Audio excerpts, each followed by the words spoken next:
The right to offend is not some pesky little part of freedom of speech that we have to put up with. It is the heart and soul and lungs of freedom of speech. It is the coursing lifeblood of human progress. It is the instigator of liberty and modernity and science and understanding.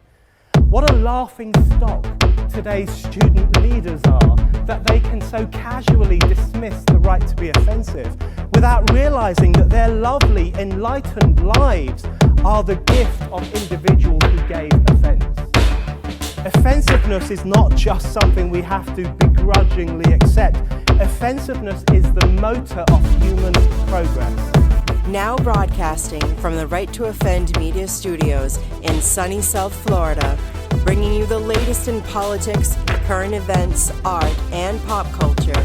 This is the Whitfield Report Live with Sam Whitfield. But giving offense is good. In fact, it's essential.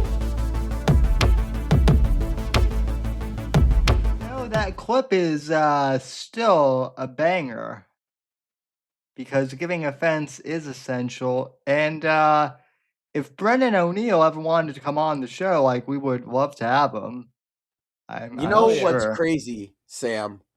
Another dream guest was in my neck of the woods and I missed it. Sam, did you see that Stefan Molyneux talked to Sam Hyde? I should have said this before we went on air. I did see something about that, yes. Fantastic discussion. I recommend everybody take the time to watch it. This is a meeting of two people that I find highly influential that I never thought would happen, and they sat down and talked about they talked about theology and parenting and really like philosophy. It was very interesting and respectful debate where they didn't even agree with each other. And I think we need fucking more of that. So wanted to shout that out real quick. Yeah, we absolutely do need a lot more of that. We absolutely do need more of that. It's been an interesting, we had last week off from the live show, kind of, well, and from the Monday show because of Memorial Day. But we're back. I talked a bit about the culture war on Monday and kind of how gay I did it's see become. that. Now, I told you I didn't see your review, but I did see at least the short that you put up talking about culture war. And Sam, I want to point from the jump that you are speaking for a lot of people when you say you're just sick of the culture war. Go on, brother. You're sick of everybody saying this is woke and this is anti-woke and and you just want to play your fucking video game. Yeah, well, Right. So I haven't done like a spoiler review yet. I did write a spoiler-free review on my Substack, but yeah, Sam, basically, I'm going to spoil the game right now for everybody. You guys know Bond is a secret agent. Mind blown. No way. Secret agent, man. And there's a Bond girl in it. And apparently, how you feel about the Bond girl is supposedly tied to your cultural such and such, right? Am I getting this? I wasn't fully invested in the conversation, but I have noticed it. Yes, so if you think she's hot, that means you're anti-woke, and if you think she's hot and that's bad, you're woke. Am I getting this correct? More or less. Well, or there's kind of like the third option, which is that like people think she's mid, therefore like they're real cool. Therefore, if you think she's hot, you're woke because she's not hot enough for some people. But those people don't go like outside. Those people probably have at quote all. Unquote. They probably have quote unquote dozens of women, huh? Yes. That's what I thought. She's Portuguese too, but Portuguese, Sam, not Portuguese. Motherfucker. How dare you? Yes, Portuguese women are known. See, this is the thing: is Portuguese women are known to be some of the hottest in the world.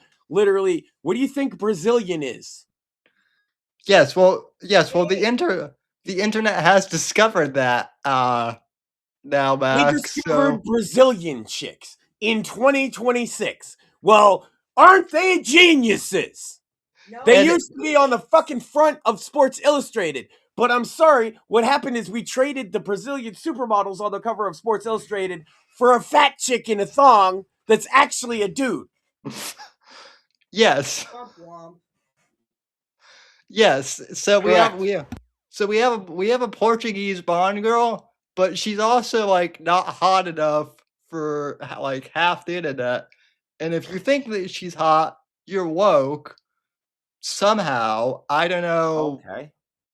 And I what if don't. you don't care and you're not like obsessed with judging random people you'll never meet's appearance to that degree like an autistic person? What about that, Sam? Well, if you're in that camp, you're normal. You're like Oh. part like That's allowed. Next. yeah. So I'm in the camp that would have played the game and probably liked it. That's the thing, Yeah. Sam. Now, I've told you before, Yes. I'm a gameplay heavy guy. So I know there's story elements, but hey, it's Bond, and you're kind of a Bond expert, I would say. And so you'll at least be able to judge, is it a good Bond story?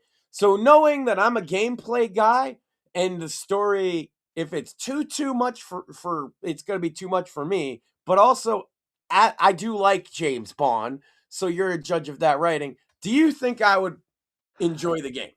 I think if you enjoy if you enjoy Hitman and you enjoy Fair enough.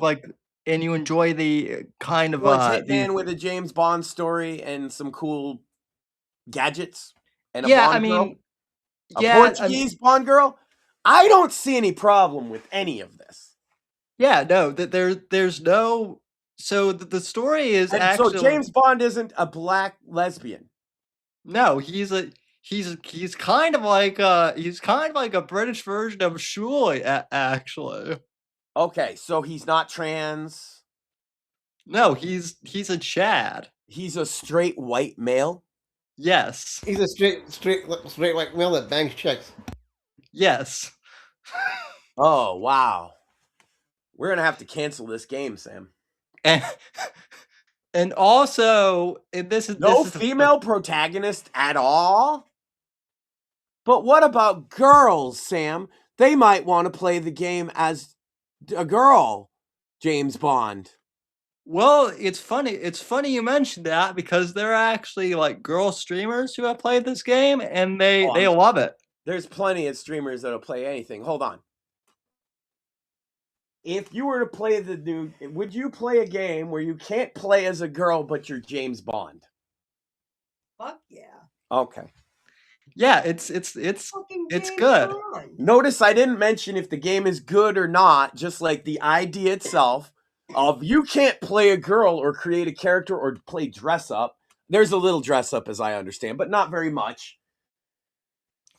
But you get to be James Bond and shoot people and use the gadgets and do really cool shit. Yes. There is actually also like an element of there is actually also like a bit of like puzzle solving that like doesn't hold your hand As you would want either from a Hitman style game / a James Bond. It's actually smart that the developers that made Hitman made that game because they're not very different, except maybe it seems to me from looking at footage that it's a little less silly than the Hitman games. Yeah, I mean, it's a little less silly, but it does have kind of like some of the dark humor moments too of Hitman, which is great. So Well, James Bond, yeah, you would want a little of that. So I don't see. Notice I don't actually think it's woke or anti-woke. I think a corporation said, "Oh shit, we lean so far into wokeness. Hey, let's try making a game that's just a good James Bond game. What about that?" And it worked. yeah, well, Cool. essentially too, they made it for the fans because the developers are fans of James Bond. They're not I'm trying not to gonna solve. lie, that's a lot like that Indiana Jones game, Sam. I don't think it was a 10 out of 10 game, and it looks to me like this Bond isn't that for me. Because I'm not a Bond guy. Not to the degree you are. Right. But it does look like an 8 or a 9 out of 10 kind of game, right? By a developer Yeah. that's made those kind of games in the past. Yeah. Yeah, I don't see. They did a smart thing, Yeah. and Yeah. are going to hopefully be rewarded for it. But it seems like everybody wants to culture war everything. Well, I mean, people want to culture war everything, but I mean, it's sold over it has sold over like 2 million copies already in just the first week. Now, So is this a PlayStation exclusive or is it? no, No. it's on Steam, Xbox, Okay. and and from what I'm told, it works really well on Well, Xbox. That they we got you gamer guys here. I have another question. Did you guys see this? Are you familiar with God of War? um I saw I am familiar with God of War, but Yeah, yeah, so the new one, check this out, Sam. You know how you like Kratos? yeah, And you know how you like his son kind of too after the 2 games? Like, he's kind of cool. He was annoying, yeah, but you got through some shit. And you got kind of close to little bastard, right? And yeah, their poor mom is deceased, right? Resting yeah, peacefully in the afterlife. Sam, let me introduce you to God of Horror, or God of War, whatever they're calling it, where their mom is in hell fighting demons and they're not in it. yeah. No, And she's ugly. you mean God of Laundry, as Batman put it. God of Horror. Yeah, no. Well, yeah, that is better, but also Right. So Bats don't give made a Batman a higher platform than the better joke, motherfucker. well, he is one of our homies, so I'm just saying he did make a meme of whatever her name is doing laundry, and I thought it was very funny. So So that one's pretty woke, but the guy that makes God of War is pretty fucking woke anyway. I knew they would shift away from it because it's too it's funny, like the writing types that did woke writing for the past few years had settled into where they liked father-son things as the only way to write men in a positive light. But they've even now been like, nope, that's too much masculinity. They liked that. They liked fatherly type stuff. You Yeah, can't have that. they got shit on for Pragmata. yeah, Yeah, well, even if it's not father son, father daughter, same, Yeah. and not actually. She's like a robot girl in Yeah. that game, so he's not actually a father. It's just a Right. father figure. They liked it because of the PlayStation one there, Last of Us. They liked the fatherly type character because of that, the wokes, right? But if you notice, what yeah, did they do to the father character from that game in the second one? they Brutally murdered him by a trans person. They shot him. yes, yes, and well, and they make the player do it too. That's right. They made you, and they tried to make you want to do it, but nobody did.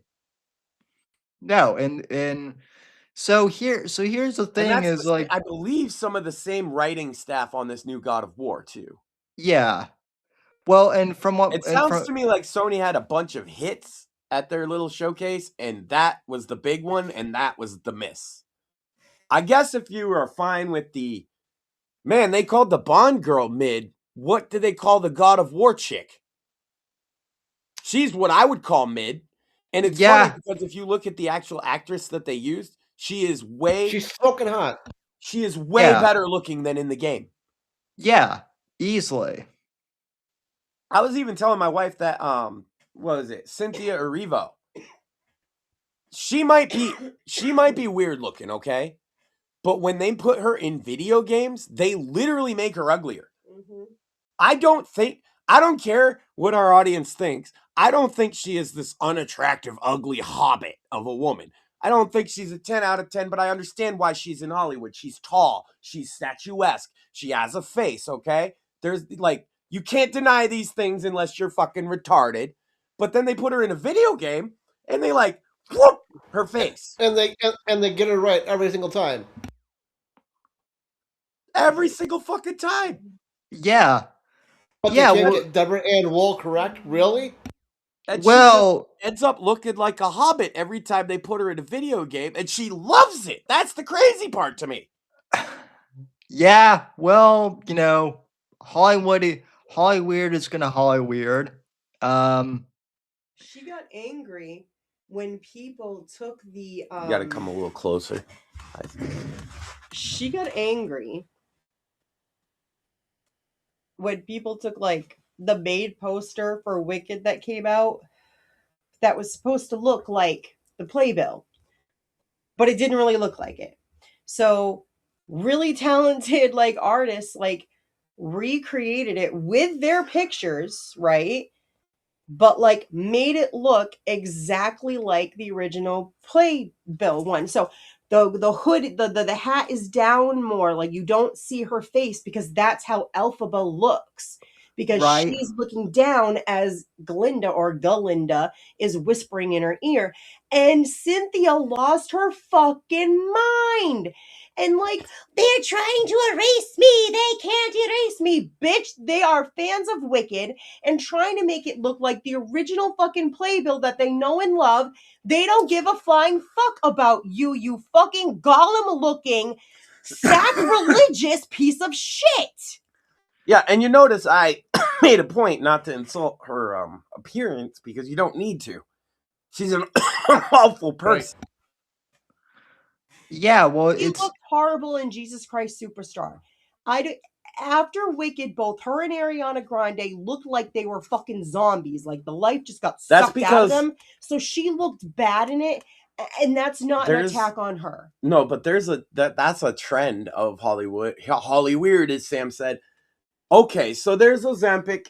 People are taking it. Some people are losing weight and having spectacular results. But one thing is that some of the people taking it are Hollywood types that were already skinny because they want to look extra skinny like that, Sam. And the reason they want to is so that other people know it's a status symbol. It's like heroin chic was in the 90s. They literally, yeah. you can look this up. If you look up Real picture, quick, Ozempic chic, Yep. Sam. look up a picture of Ariana Grande shortly after Wicked came out, when she looks like literally like they sucked everything out of her. And then go look up the Corpse Bride. Look up Emily, who is the Corpse Bride. They look very similar. Yeah, You would think maybe that Ariana was dead too. yeah, no. Like magic. And that's what I'm saying. So we have those types, and then we have like like Sydney Sweeney and this Portuguese chick. And yet people still want to people are saying that like Sydney Sweeney is somehow woke now too. I don't understand it, and that's because she didn't just like, oh, I'm gonna fucking be a political MAGA girl now because she's a grown-up. Right. Right. She's a normal human. She chose to do the thing of, I'm not going to go there. I'm not going to talk about it. You look stupid talking about it. I had a lot of respect for her. She chose to be like, Hollywood I'm just used going to. to shut my mouth and do my job and make bank and not give a fuck. Here's my lingerie brand, and then they fucking Right. see motherfuckers think, oh, that she's so pretty, and it's just guys that like her. No, who's buying the fucking lingerie then? That's what I'm saying, Max. Like this was kind of the point of Monday's episode, was that the culture, it was less about Bond and more so about like just how the whole culture war as a whole is like really retarded.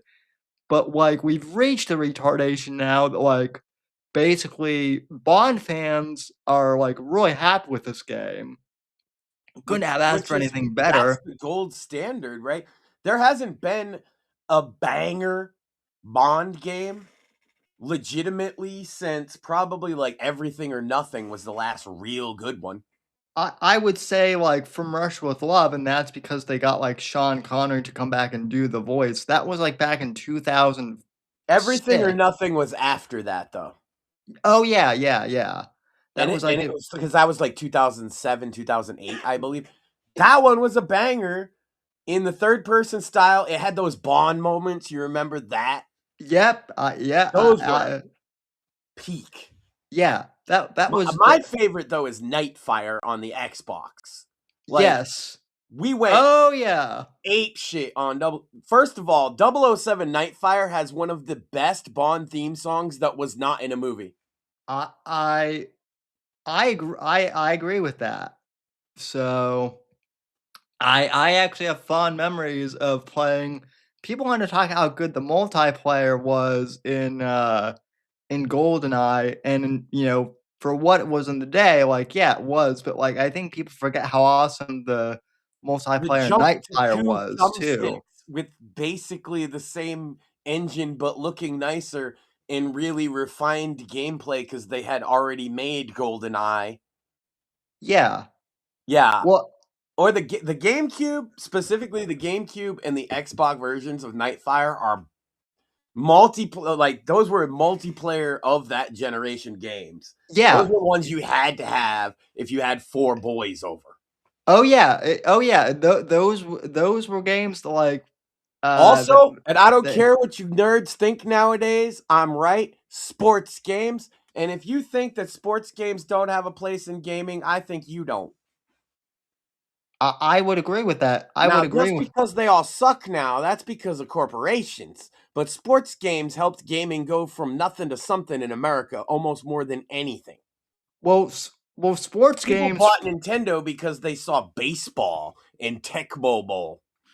Well, And Norman, hockey. well, ice hockey, sports. yeah, that's a big one. Well, sports games for me, Max, especially like Madden back in the day when it was good. I've talked about this on the show before too, Bro, because I 2005, every single EA sports game that year is an all-timer that is still hard to beat. I agree, and it was specific. MVP baseball, When, Madden when, 05, uh um what was it? NBA was it Inside Court or whatever, the EA one. That one was fire. Even Tiger Woods. That year, for whatever reason, sports, and it wasn't just EA, right? Because then flip side, you had 2K. They put out the 2K5 baseball, absolute banger to this day. Fucking 2K5 hockey, same thing. 2K5 football, which is like one of the best selling football games, and I argue the best football game of all time. And the NBA 2K, obviously, that's still the strongest franchise. What do we get for like those are all the great top tier sports games that year, Sam? What are the top sports games of this year? Ultimate Team bullshit. There, I mean, No, I because mean, those games don't sell like that. They're not in the top 10. It's all like indie play with your friend physics games, like or VR games. yeah, Like nobody makes a solid sports games anymore, man. And well, it well, sucks. and what I One was of my gonna. first gaming memories is ice hockey with my uncle on the original NES. Fuck yeah. Ice Well, hockey, especially you'd make like a team with like 3 of the fat guys, right? Yeah, yeah. Well, either that or Mario hockey. and what I was gonna say too, Max, is like I definitely think that like sports games have a place in gaming because, like, as a kid, um, like what like there was no way for me really to like play football outside with my Right. friends, or to really, not safely anyway, because they would be, all like tackling each other and whatnot, and like they, it was kind of it wasn't the same, right? But like I was able to learn about sports and learn about football specifically from playing Madden with my friends, and And hold so on though, like this is the thing is a lot of kids don't even know how these sports worked and they're like mystified how we all did. Most of us learn through either you watch the sports or you played sports video games to teach you the ins and outs and nuances. Sometimes you'd learn rules Yeah. from a video game that you would never, especially in baseball.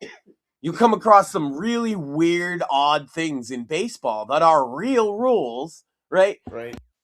That you would never fucking know. I guess soccer has that a bit too. And we're leaving that out, even though, goddamn, soccer is probably the biggest sport. FIFA still goes strong, even though it is Ultimate Team. People, Yeah. there's competition. I'll say this, Sam.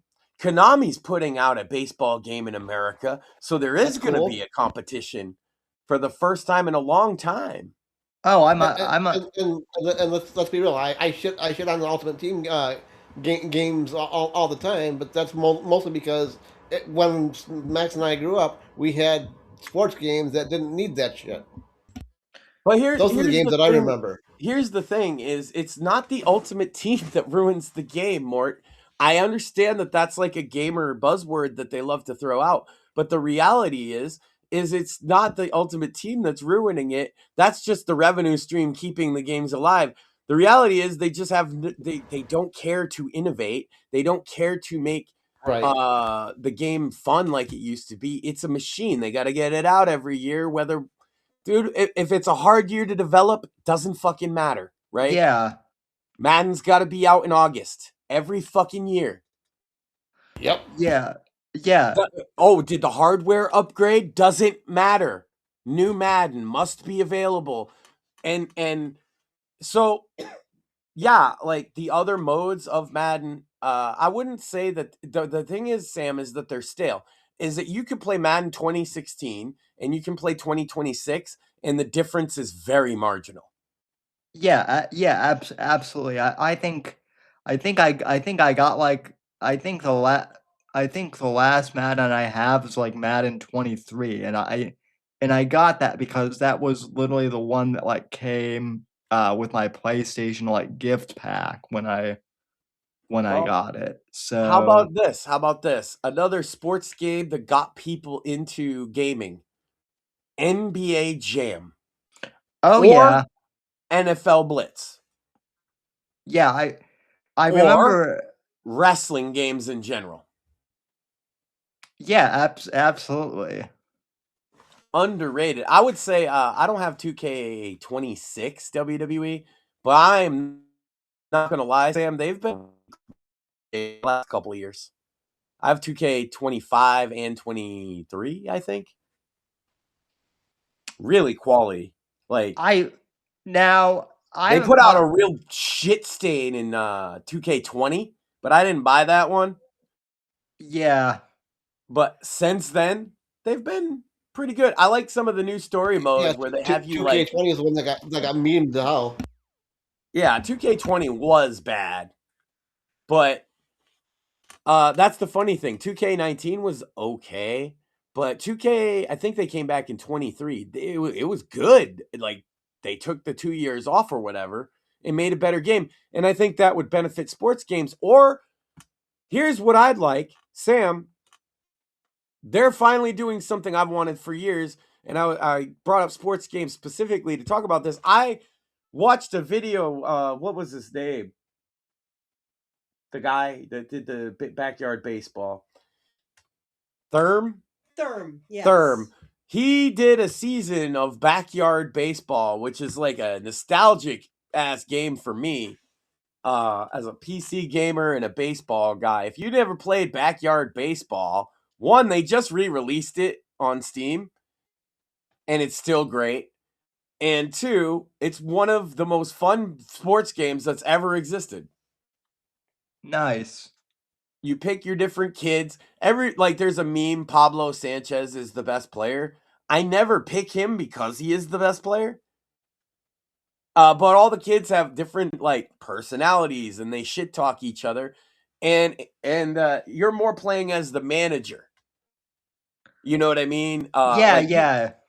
So it's like I told her, it was like, it will make this guy yell at these kids. I was like, it's like the Bad News Bears manager simulator, the game. Nice. So they're putting out Backyard Baseball 2026, a new fucking real full backyard baseball game, and I was disappointed, Sam, that the demo is only a home run derby, just because I wanted to test out fielding and pitching and such. But I'm excited for that. And I've considered even doing a stream where me and her go through a backyard baseball season and try to manage a team to victory. That would be awesome. Speaking of game streams, I've actually done a few 007 live streams on the channel. And Based. you And interrupt. mentioned about gameplay mechanics, Max. That game, even on easy, can take some getting used to, because it's not one of those games where you can get like unlimited ammo, and it's also not a game where you can just like run into a place and like, just like spray bullets automatically. Like if you Oh, real if you quick, King Ravana's been in chat. yeah. They mentioned a couple things. NHLPA 93 Mega Drive. Hell yeah. NHL and Madden 93 on Sega Genesis or Mega Drive. Absolute all-time sports games. Madden 95 especially. But I liked NHL. I had NHL 93, 94, 95, 96 on the Sega Genesis. I guess that's what it was. All my friends had Super Nintendo and they got into like nerdy weeb shit. And I had Sega Genesis and I didn't. I remember when I was Who like won the generation, really, Nintendo nerds? You guys are still autistic. Sega Genesis. That's right. Because Yeah, Sega does what Nintendo don't, bitch. yeah. Well, Nintendo. Sega still be doing what Nintendo don't. Well, yeah, exactly. Nintendo makes all this crazy hardware that they have to sell you on, and it's all exclusive to itself. Sega makes software.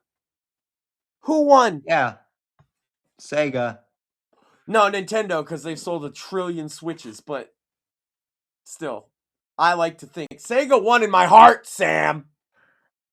Well, at the end of the day, Max, that's really what matters. And Because, back then, those console wars. Let's talk about console wars, gamers. Console wars nowadays are like, PlayStation, no games. Xbox, no games. PlayStation, no games. Xbox, no games. And meanwhile, everybody's like, Steam got too many games. I haven't even played all the games I have, trying to keep up. But also, console war, let's flash back. It's 2026, Sam. Let's flash back to 1996 console wars. What did that sound like, Sam? It'll get us taken off YouTube. So, don't answer. Sega. No, the Nintendo F slurs and the Sega the Sega sluts. And I bet you fucking like Pokemon and sucking dick too, huh? So what you're saying is even the console wars back then were a lot less gay and retarded. We had fist fights about Super Nintendo versus Sega Genesis, Sam. Listen, There was blood in the streets for those console wars. Listen, when I was a kid, we had fist fights over like the PlayStation 2 versus the original Xbox. So fair enough. What side were you on? PlayStation. Oh, you are such a... But why? It doesn't even have a hard drive. You had to pay for a hard drive. Not back then. It was back then. Disk drives were included. Not for PlayStation 2. The one I had. Oh well, Sammy's special. I forgot. The one Everybody else, Sam, had to deal with the regular big fat old PlayStations, right? The big fat ones, and play Grand Theft Auto 3 on the giant tube TV in my mom's living room. It smelled like cigarette smoke and shame. And then I got an Xbox and I could play it on a real TV And also, I played, like, the games were better. Here's an example, Sam. Since the sports games have been brought up and I mentioned it, ESPN 2K5 whatever sport had halftime shows in football, blogs at the end of the week showing highlight reels, and all of these Yes. things that you didn't have on PlayStation because you did not have a hard drive. So your hard drive, the fact that you had one, it still didn't do that because they didn't bother to build that into the game because the hard drive didn't exist, you see? So your versions of 2K5 or Madden 05 or MVP Baseball 05, which, by the way, still best baseball game if you like simulation, I would agree. are all inferior to Xbox and many other games as well. Also graphically. Fair Now, enough. what we didn't get that a lot of PS2 people would shove down my throat is a lot of Japanese games. And Sam, I only have one intellectual retort for this. Weeb. Well, see, I never played any of those, so I'm not a weeb. Well, then we mostly played the same games, and it's almost pedantic. That's what I was trying to prove Yeah. there. That it's a pedantic, stupid little war. But we would have fought over this. You're right. Yeah. You know, this Yeah. would have been, maybe not us, but like people did, right? We'd probably just be like, well, then, I don't know. Want to go to my house and play Xbox then? I'll show you. Yeah. No, I played. Just because I didn't. Just because I I didn't. owned all those generations consoles. So, Yeah. Well, I whatever. also. They were cheap back then. Go figure. And I they had know. lots of games. All three of them, the GameCube included, had lots of games and were cheap. My other one of my favorite games from that generation too was back when movie tie-ins were still a thing and they were good was Spider-Man 2, the movie game. The Fuck movie yeah, game. snitching. Oh, also King Ravana said they made a bobblehead MLB game. Yeah, it's like I just got a copy of that to emulate because I was looking for a decent baseball game, which I've probably settled on backyard baseball, but that's besides the point. It's called MLB Power Pros. It was on PlayStation 2 and on DS.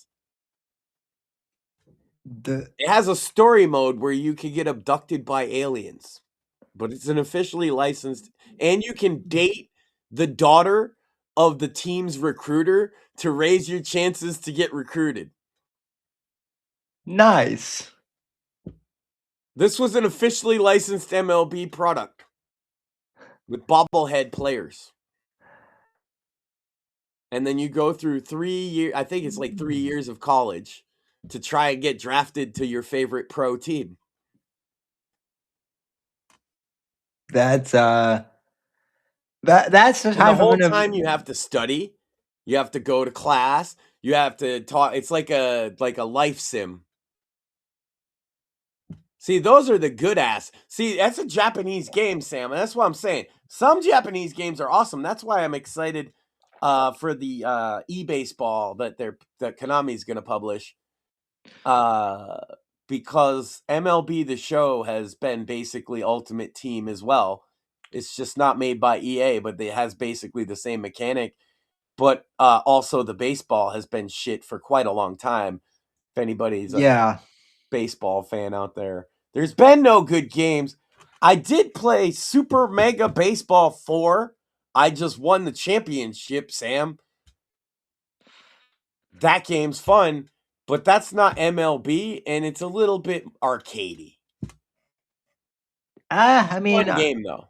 I mean, think you arcade can is get it for fun. $5 on sale. Can't beat that. Yeah, Well, arcadey games were the shit, right? Like NBA Street. That's your PS2 era guy. NBA Street Volume 2? No? oh yeah. One of the greatest games, not even sports games of all time. NBA Street Volume 2 specifically. I have a hot take, which is like everyone wants to talk about GTA, GTA, GTA, but the Godfather game Hell that yeah. that came out for like the PlayStation and the Xbox, that was better than GTA. Back in The first one was phenomenal. The second Oh one was yeah. pretty good. The first one was phenomenal. Second one was okay. How about this, Sam? The Warriors.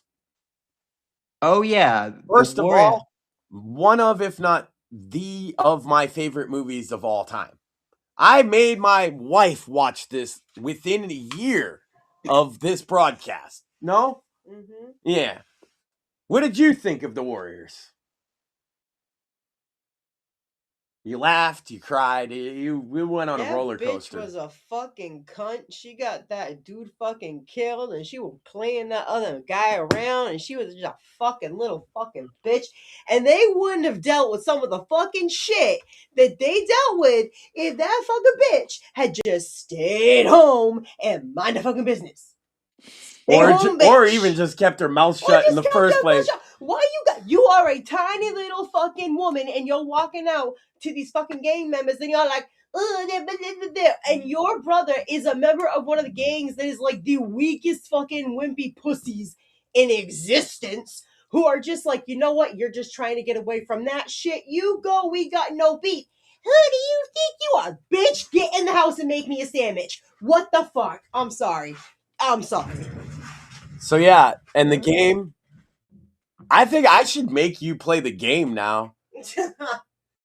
No, because the game it's a year prior to the movie.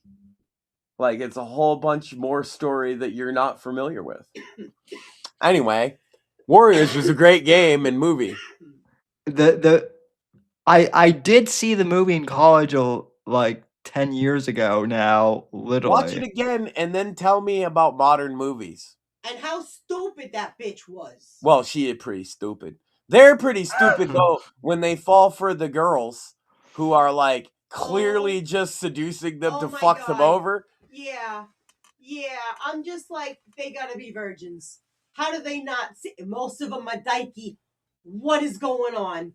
And I looked at you and I was like, oh my god, they're gonna get their asses kicked, aren't they? I fucking knew it the second I saw it. I'm like, dude, you're stupid. Yeah, well, men But in the end, Sam, I am Luther. Because in the end, when you ask me, why did you do that? All I can ever really muster for you is because sometimes I just like doing things like that. Indeed.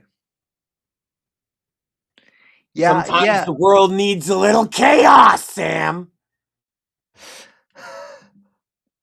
Well, yeah. And then sometimes it's got way too much.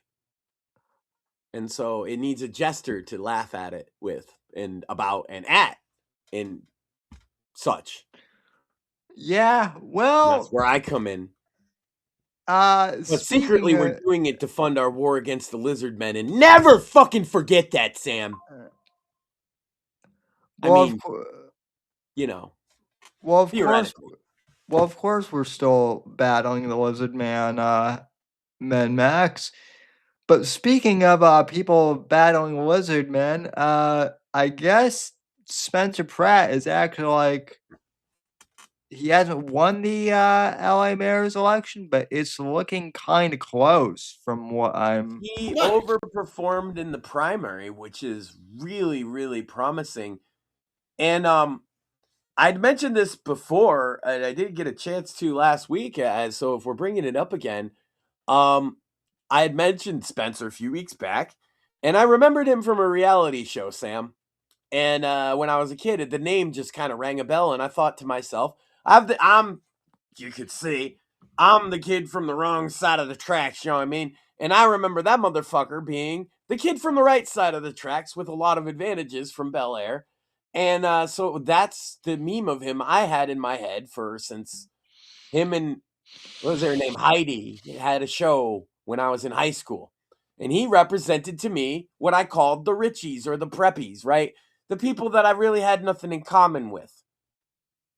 However, Yeah. I looked into his campaign after we made that segment, and I realized that this man had his home burned down. Yeah.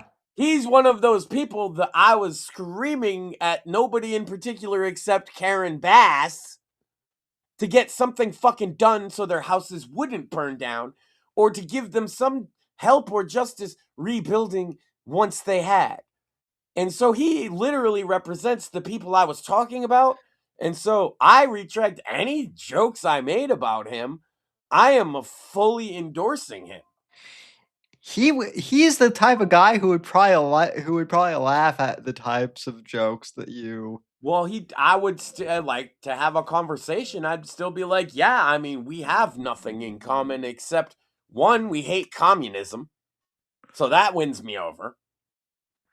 And two, to say he doesn't know what struggle is, his home burned down. And this bitch won't let him rebuild it.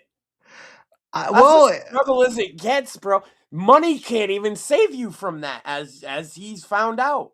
and I think Max, that like from what I've seen, and again, this is on social media, but like also talking to some people I know from California, essentially what he's campaigning on, again, it's not any of this Cold War stuff. It's not even like any of this, like, like gay versus, It's not very gay or anything like economic that. for them. It's bread and butter. Yeah, it's all basically he's campaigning on, hey, why can't we just have like cleaner streets in Los He's Angeles? campaigning on we shouldn't have garbage-filled homeless encampments everywhere and filthy drug needles at the kiddies park. He's campaigning on pick up the trash more. He's campaigning on normal guy shit. So like I said, yeah, he might come from a very different background than me, but we have everything in common now because we're fighting against this entrenched, even though they might not have the federal elections anymore, the cat lady establishment still has its tendrils all over the place, wanting to get up in your business, tell you what to do. You can't have that kind of stove. You can't build on your own property. You can't do any of this because I have deemed you unworthy. If he's standing up for Yeah. that, then thank God for him. You want to know you want to know what's funny, too, Max, is like all the counter posts that I've seen, from people like opposing him. The rhetoric that I've seen is, well, he's just he's a Hollywood celebrity, and he's an insider, and it's like, Yeah. well, so are you guys, though. Like it's But Los Angeles. also, what fucking good did that do? That's why he's running for office, because what good did it do him? Right, but it's like, right, yeah, no, I know, I completely agree, but it's funny because like all He's the an outsider, except the entire establishment is running campaign ads against him, right? right, yeah. Yeah, I yeah, mean, sorry, insider. He's this Hollywood insider. Yeah, but the whole Hollywood establishment wants him to lose. right, But the thing and is, all even in the depths of darkness that we call LA, Angelinos are still sick of your cat lady shit. which Deal with it. I actually have a clip here, if you'll give me a sec to bring up. By all means. Uh But very that's few podcasts were as vocally critical of Karen Bass as us. And so I wanted to take the time to sort of like explain my opinion on Spencer, because I'm not sure it came across previously. yeah, no, That I think he is doing the Lord's work. He's fighting against communism in the heart of darkness, and he's speaking for everyday folk. our clip on Karen Bass, by the way, Max, went kind of viral on TikTok when I I remember posted that, it, yeah. and that was like what, two. By the way, that clip has aged like that aged that clip has aged like fine wine, by the way, because everything that we said at Karen Bass then is still true today. Oh. She doesn't give a shit about LA She anymore. never And gave a shit. It's funny because this election that we're talking about, as you're bringing the clip up, they're talking about ballots being fucked with or whatever. This was not even a binding mayoral election, Sam. It was a primary. yeah. Does every step of the process have to be this much drama now? Apparently. Well, it's social media. It's social media, so yes. Okay. I got that out my system. Go ahead. But yeah, no. This is a clip just from like a local channel. And kind of the reaction to this reporter just interviewing like regular Los Angelinos, and the reaction is pretty funny. Lively vibe and in very LA fashion. There's now a chopper flying overhead. He's having his party at a Mexican restaurant that he has loved for years. And there's some Spencer Pratt supporters here who seem in a very good mood. You guys have Instagram Patriot Wildman. You guys have probably seen the latest batch of polling that just came out. Shows him doing pretty well in second place, just 10 points behind Karen Bass. How are you feeling about that? Do you feel really confident that he's going to make it to the runoff? Definitely, he's going to make it to the runoff. There's a lot of people who already voted for him. Their votes haven't been counted yet. They voted day of the election, old school style. So I think his numbers are going to get better. What is it about Spencer Pratt that you just is resonating with you? Because he's speaking out against communism and socialism, and it is a real big problem in our cities, especially in LA where it's turned to crap. It's not an accident. They're doing it by design. Karen Bass wants to destroy our city, and it's nice to see someone like Spencer Pratt. I can simplify it because those buzzwords are like they melt the brains of like left leaning people. So let's just say it this way: he doesn't want human feces to be a part of your life. Yeah. He doesn't want homeless children outside. Totally. Homeless Thank people you. outside. Oh, We you have- didn't no. like that. She ran away. He doesn't want homeless people outside of the elementary schools having sex with their We own appreciate hands you. in front of the children. We appreciate you. We've talked a lot about the homelessness. Thank you. So yeah, essentially that's what his whole campaign is. It's amazing because that clip kind of shows that a lot of the establishment would be okay with him if not for the homeless part, because it hits right at the... He's not meaning it this way, but to them, this is the heart of their culture war. Right. Their culture war depends on those homeless on the streets doing drugs and having sex in front of the children at school. Like, that is what they want for the world. Yep. That is their worldview. And if you don't believe me, you just watched it in action. Yeah. And She also the reporter couldn't get away from it fast enough. and He also said like homeless children. And that was the two words to cut them off. yeah. And also like, those people that she was, interviewing, they don't seem like, right wing caricatures of MAGA people. They just seem like, Yes, they do, because now that's just a dude bro on the street with a job, and you know what I mean? Like, well, they're what? yeah. Damn. Or how are they not the chuds, according to these people? They were Well, both yeah. white. They're male. They are probably straight. They used all the right words. And then the other guy said, oh, these buzzwords are too much for people. Let me show. You're showing too much power level, he says. Yeah, they're pretty typical. But, like, that's the thing that they don't want to admit is just dude bros on the street, yes, are like that. Yes, even in Los Angeles. Yeah, like just because you live under this tyrannical cat lady regime doesn't mean you agree with it. You just learn to fucking get in, by.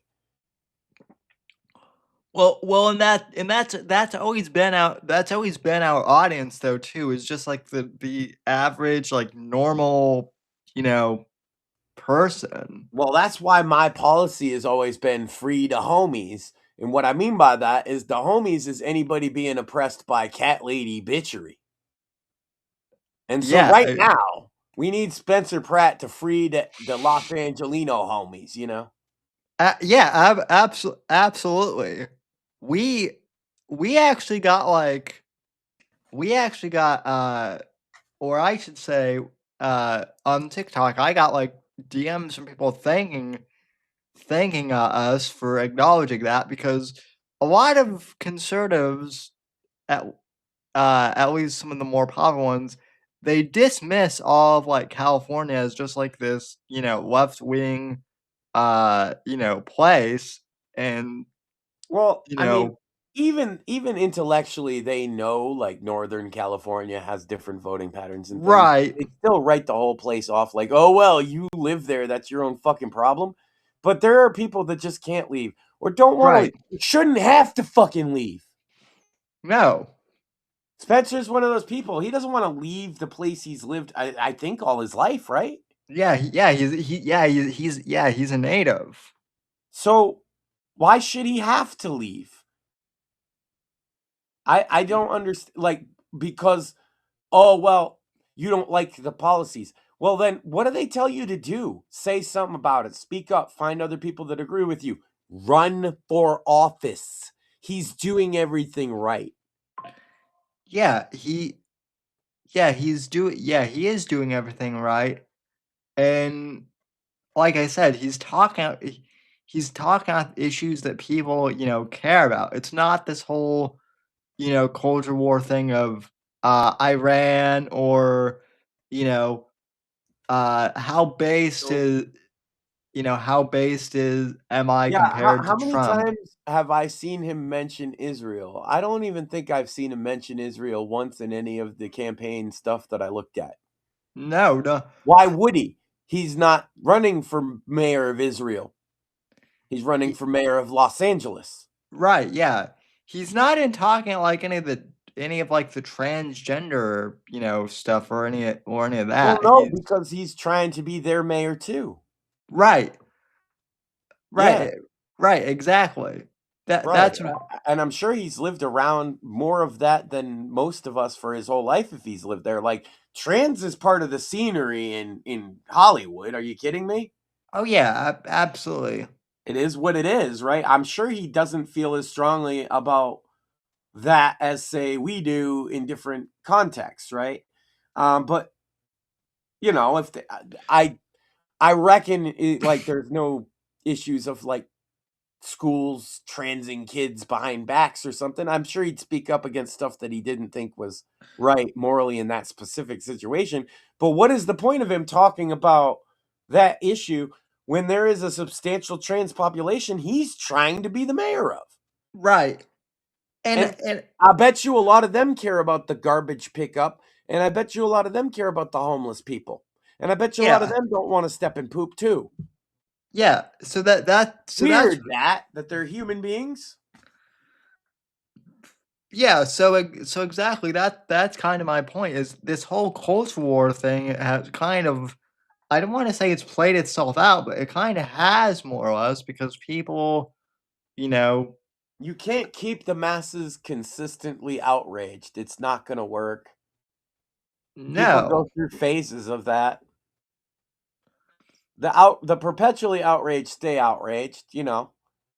Yeah. There's always that element, and I think we're seeing it shake itself out these days from the right, as I think.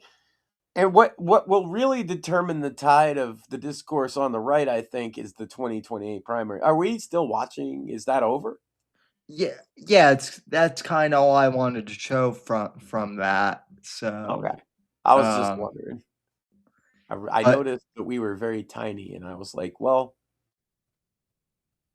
yeah, no, the rest of the clip is her just like walking away kind of in a state of panic, which is funny. fair. But You got to panic when the peasants mention things. yeah, yeah. Yeah. Yeah. I just like I legitimately did try and like find like some reasonable like counterpoint to like to Pratt though, and it was all Now, maybe you could help me. What the hell is going on in England, Sam? uh let's see, what day is it today? I mean, more migrant. Apparently, some the last I heard, and this is all coming from John Doyle, but there was another migrant that stabbed an innocent Yeah, I'm young not white talking about guy. that. I'm talking about the massive protests that have happened as a result of it. Well, maybe England's growing a spine. It seems. It seems like some of them are a lot less afraid than they used to be of speaking their mind. And I love to Good. see it. It's about time. Yeah, I'm sick of seeing guys get put in jail for a tweet, you know? yeah, And the tweet is something like, "Oh, blimey, I wish there was less migrants on account of I don't want my wife to get raped twice a week." yeah, Off to jail. You got a license for that opinion there? Beat him about the head. yeah, yeah. It Lock him is. in with the muzzies.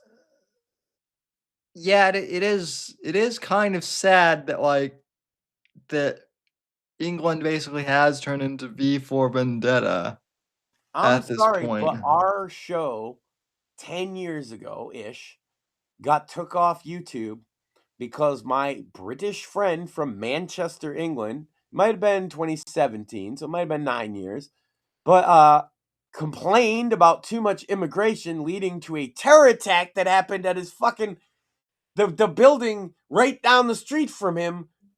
It's called the Manchester bombing. I'm sure people might remember this. I definitely do. Yeah, Yeah, and I so he had an opinion that maybe we should just have less immigration from the Middle East was his unbelievable opinion that got us banned off of YouTube without any warning. well, I hate to say it, but that doesn't really surprise me like at all. It's crazy. I was talking to Shmuley about a week ago, and we had a conversation I think you'd find interesting, Sam. Is he said that people were saying to him, and as you know, Shmuley and I are similar types in our thinking process about politics, especially. Um, that they were telling him that like he was saying his actual opinion on a variety of issues, and they said to him, "You're like a normie conservative." And that gave him so much joy, Sam, because 10 years ago we couldn't be more dissident. Same here.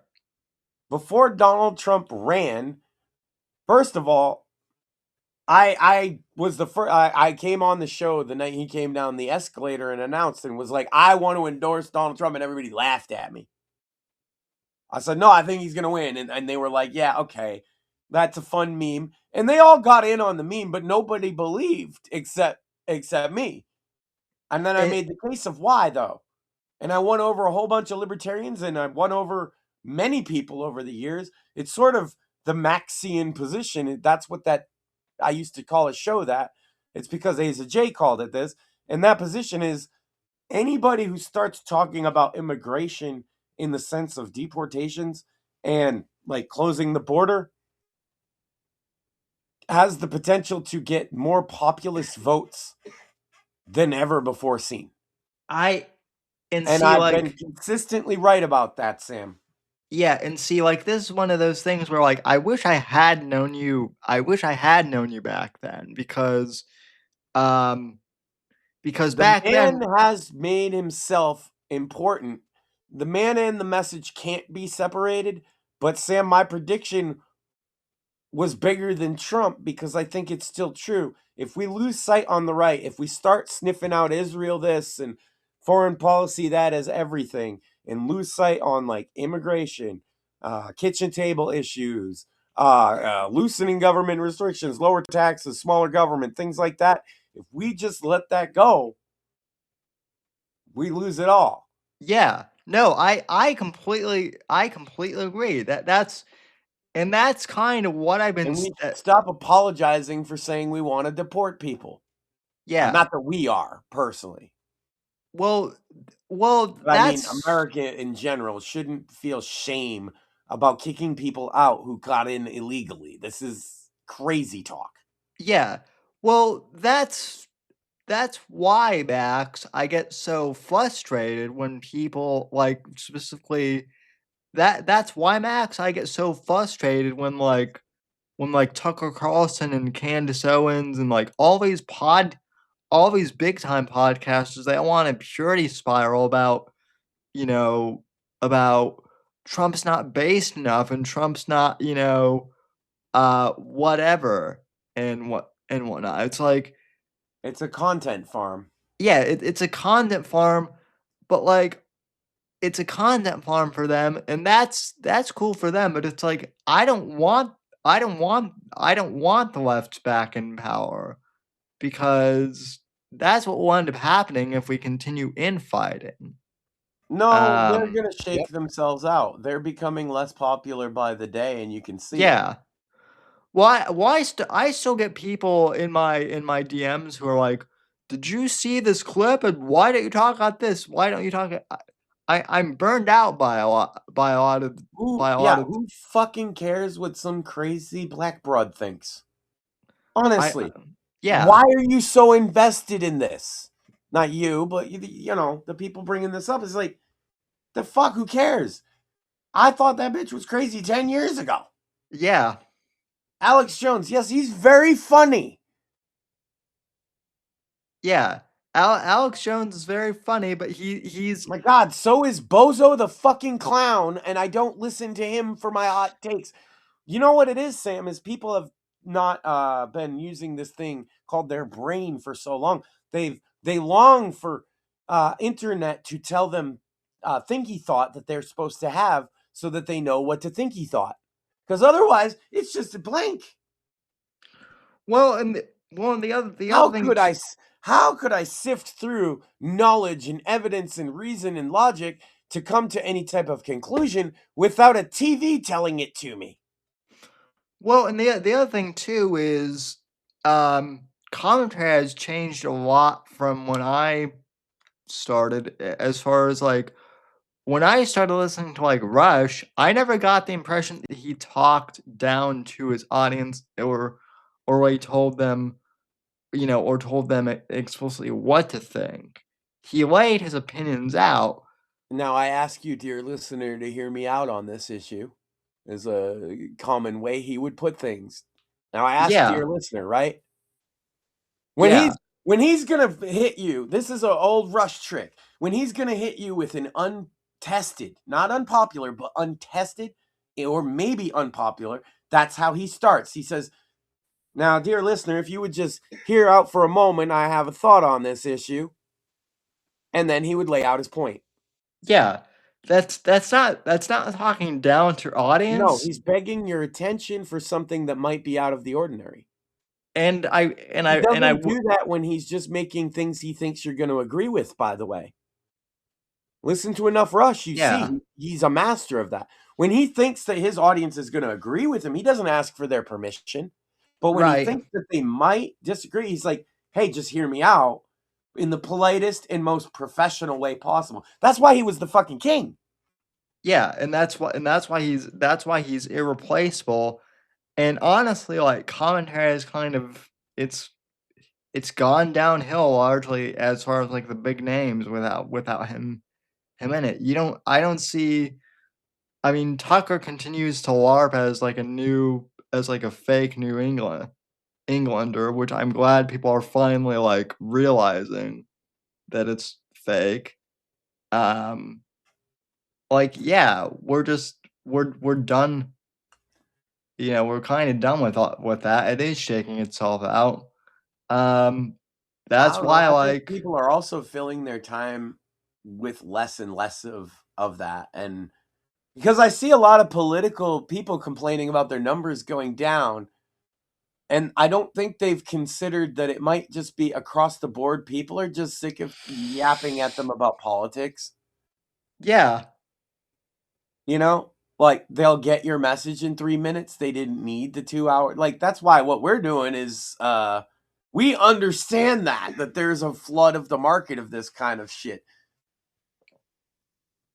Right. Yeah, we don't have to go on like every single, policy thing. No, most of Uh that our listener base is probably more up to snuff on what's going on than we are. yeah. Almost certainly, because every time I'll see one on Twitter or they'll be in the chat or whatever, and they'll bring up a point, and I'm like, ah, damn, I hadn't thought about that. So yeah, most times our listeners are more well informed on the events of the day than we are.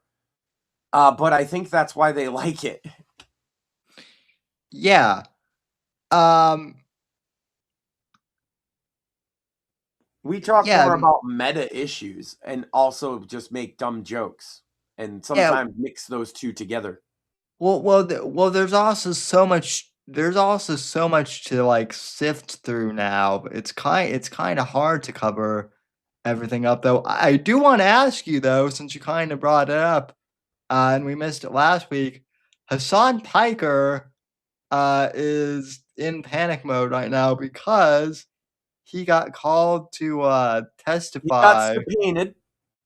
Yeah, he got subpoenaed because he's under investigation.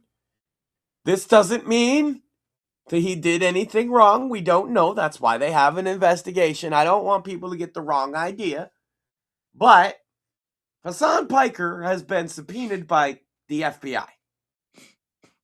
They want to ask him some questions and look into some things. And I've seen a couple of people, and see, I don't know these kind of things, so I don't want to like comment on it. But I've seen a couple of people that think he might have some legal issues ahead of him. I don't know. But I did say, Sam, going to Cuba. It's rumored to be about the Cuba trip. Going to Cuba was a bad idea. Didn't we all agree going to Cuba was a bad idea? Yep.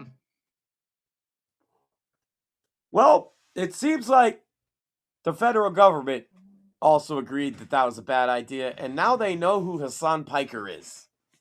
Yes. Which is hilarious. Letting the feds know who the fuck you are is the problem. Yeah. Just wait till they hear about Ethan Ralph, huh? Oh. We're just getting local. You know what's great is that they're having to write articles now explaining Hassan Piker to normies. And one, they all include that he shocked his dog. And two, they all kind of like assume that's the only thing you know about him. Have you seen these? I've seen a couple. Yeah, I have. They're like, who is Hassan Piker? And it'll be like, we all know he shocked his dog, but did you know? Yeah. Amazing. He taught politics for how many years? Justice for Kaya. He talked politics for at least a decade on the internet, considers himself a political commentary guy. But you suck one dick and you're a dick sucker forever, and you shock one dog and you are the guy that shocked your dog on stream. Yeah. Yeah, not a good look. And most of the people making fun of him for it, and I don't think he understands this, don't even care that you would use a shock collar. It's just pointing you crazy that they're going to point it out all the time. Yeah. Because if he'd have just said, yeah, I shock my dog, who fucking cares? Is it your dog? Do you think anybody would care? But the fact that he pulled a DSP and lied about it. His own fan base, some of them would care because they're bleeding hearts for animals. I understand that. But in the meta, most of them would have been convinced that it's humane. that's what makes it so funny though. He claims to be such a bleeding heart and then does that though. Yeah. Well, it is an acknowledgement that he believes that physical punishment is the only way to get your way. Yeah, and also that that your dog is a prop too. Yeah, that too. Because it's just sitting there and it gets up for 1 second. You're like, bitch, get shocked. Now I don't have a dog anymore, sadly, but if I did have a dog Sam, and did you shock your dog? no, Okay. I would honestly if the dog Fancy Sam over here not shocking his dog on a stream. honestly if the dog were in the room, it would probably be coming over and trying to get on camera or something like that. Oh my god, hold on. I got two crippled guys. I have a question. Do dogs hump chairs? No, these dogs around me usually put their front legs in my lap and get hugs. Yeah, but I mean hump. No, Cause they'll hump your leg. I don't know I've- if you guys know this, but dogs. I've never been humped by a dog. Okay, good. Yeah, well, they don't want to hump the chair. It's just a leg thing. I have never been humped by a dog, however, I have had a dog be so excited to see me that they've knocked me over in my wheelchair, trying to. Oh my god, there must have been panic. There was. The fact that you're okay means I would love to have seen it, just because I feel like it would be comedic knowing you're okay. But at the time, holy shit. He got knocked out of his wheelchair by the dog. Oh my god. Are you okay? It would have been comedic too, and it was like one of those. It was a labradoodle too, so it looks like a Wookiee, essentially, like a giant. It looks like a giant teddy bear or something was trying to knocking me. A giant teddy bear basically knocked me over, trying to give me a hug or something. That's what happened. Basically, a giant dog that didn't know its own strength. PCP's a hell of a drug, Sam. I know, and dogs are taking it, and labradoodles aren't taking it now, apparently. So hold on, he's fought a gorilla and now a Wookiee too. Yes, Sam is a man's man. I am actually surprised that Mort has been knocked over by a giant dog trying to give him affection. I closest I've come to being pushed over by a dog is having my chair pushed against a wall and having to put brakes on so the dog can give me hugs. Yeah, well, that's probably what should have happened too, because that's what the dog was trying to do. Now, see me, dog try to hump my leg, you're gonna get kicked. I feel no shame in saying that either. Yeah, you're not doing that. Yeah. Also, it's not like you're gonna down. Also, not trying to hurt them either. Yeah, they're animals. Yeah, you're not. Fuck on out of here. You're just like, dog, get off me. I got a funny story I was gonna tell my wife, but I didn't, so it'll be even funnier on the stream. Oh no. I was walking today, and there was it's like one of those things, is like Billy Goat's Gruff, And I came across 3 angry troll ladies. Oh god. And each one of them progressively gave me a dirtier look for getting out of the way off the sidewalk for them. The first one was carrying a baby over the railroad bridge. So I went in the road so that she could have the sidewalk. Bitch looks at me like, okay. You know, I'm calm. It's a nice day. I'm having whatever, bitch. You know, she got a kid. Number two is the same exact thing, just not over a bridge. There's a girl walking, and so I step off the side, an older lady, I should say, a bitch. I step off to the side so that she doesn't even have to move to get. I'm going fast, Sam. I'm running. Big guy. Yeah. Dirty look from that one. I'm like, all right, next bitch. I'm gonna give her something dirty to look at if this happens again. And sure enough, right coming down my last street, old Biddy walks out the old lady complex, of course. Oh, God. The sun's in my eyes, Sam, so I'm looking down at my feet because I can't look straight because I'm looking at the fucking sun, right? But this bitch, I see her, so I want to step aside. I look and she's giving me a dirty look, and I was like, oh, you want something to look at, bitch? Okay. So I actually That's haven't. what she did. She went, ah! So Threw her I arms up like a chicken. so I have a His proposal, heads Max. be clucking, Sam, and it needs to stop.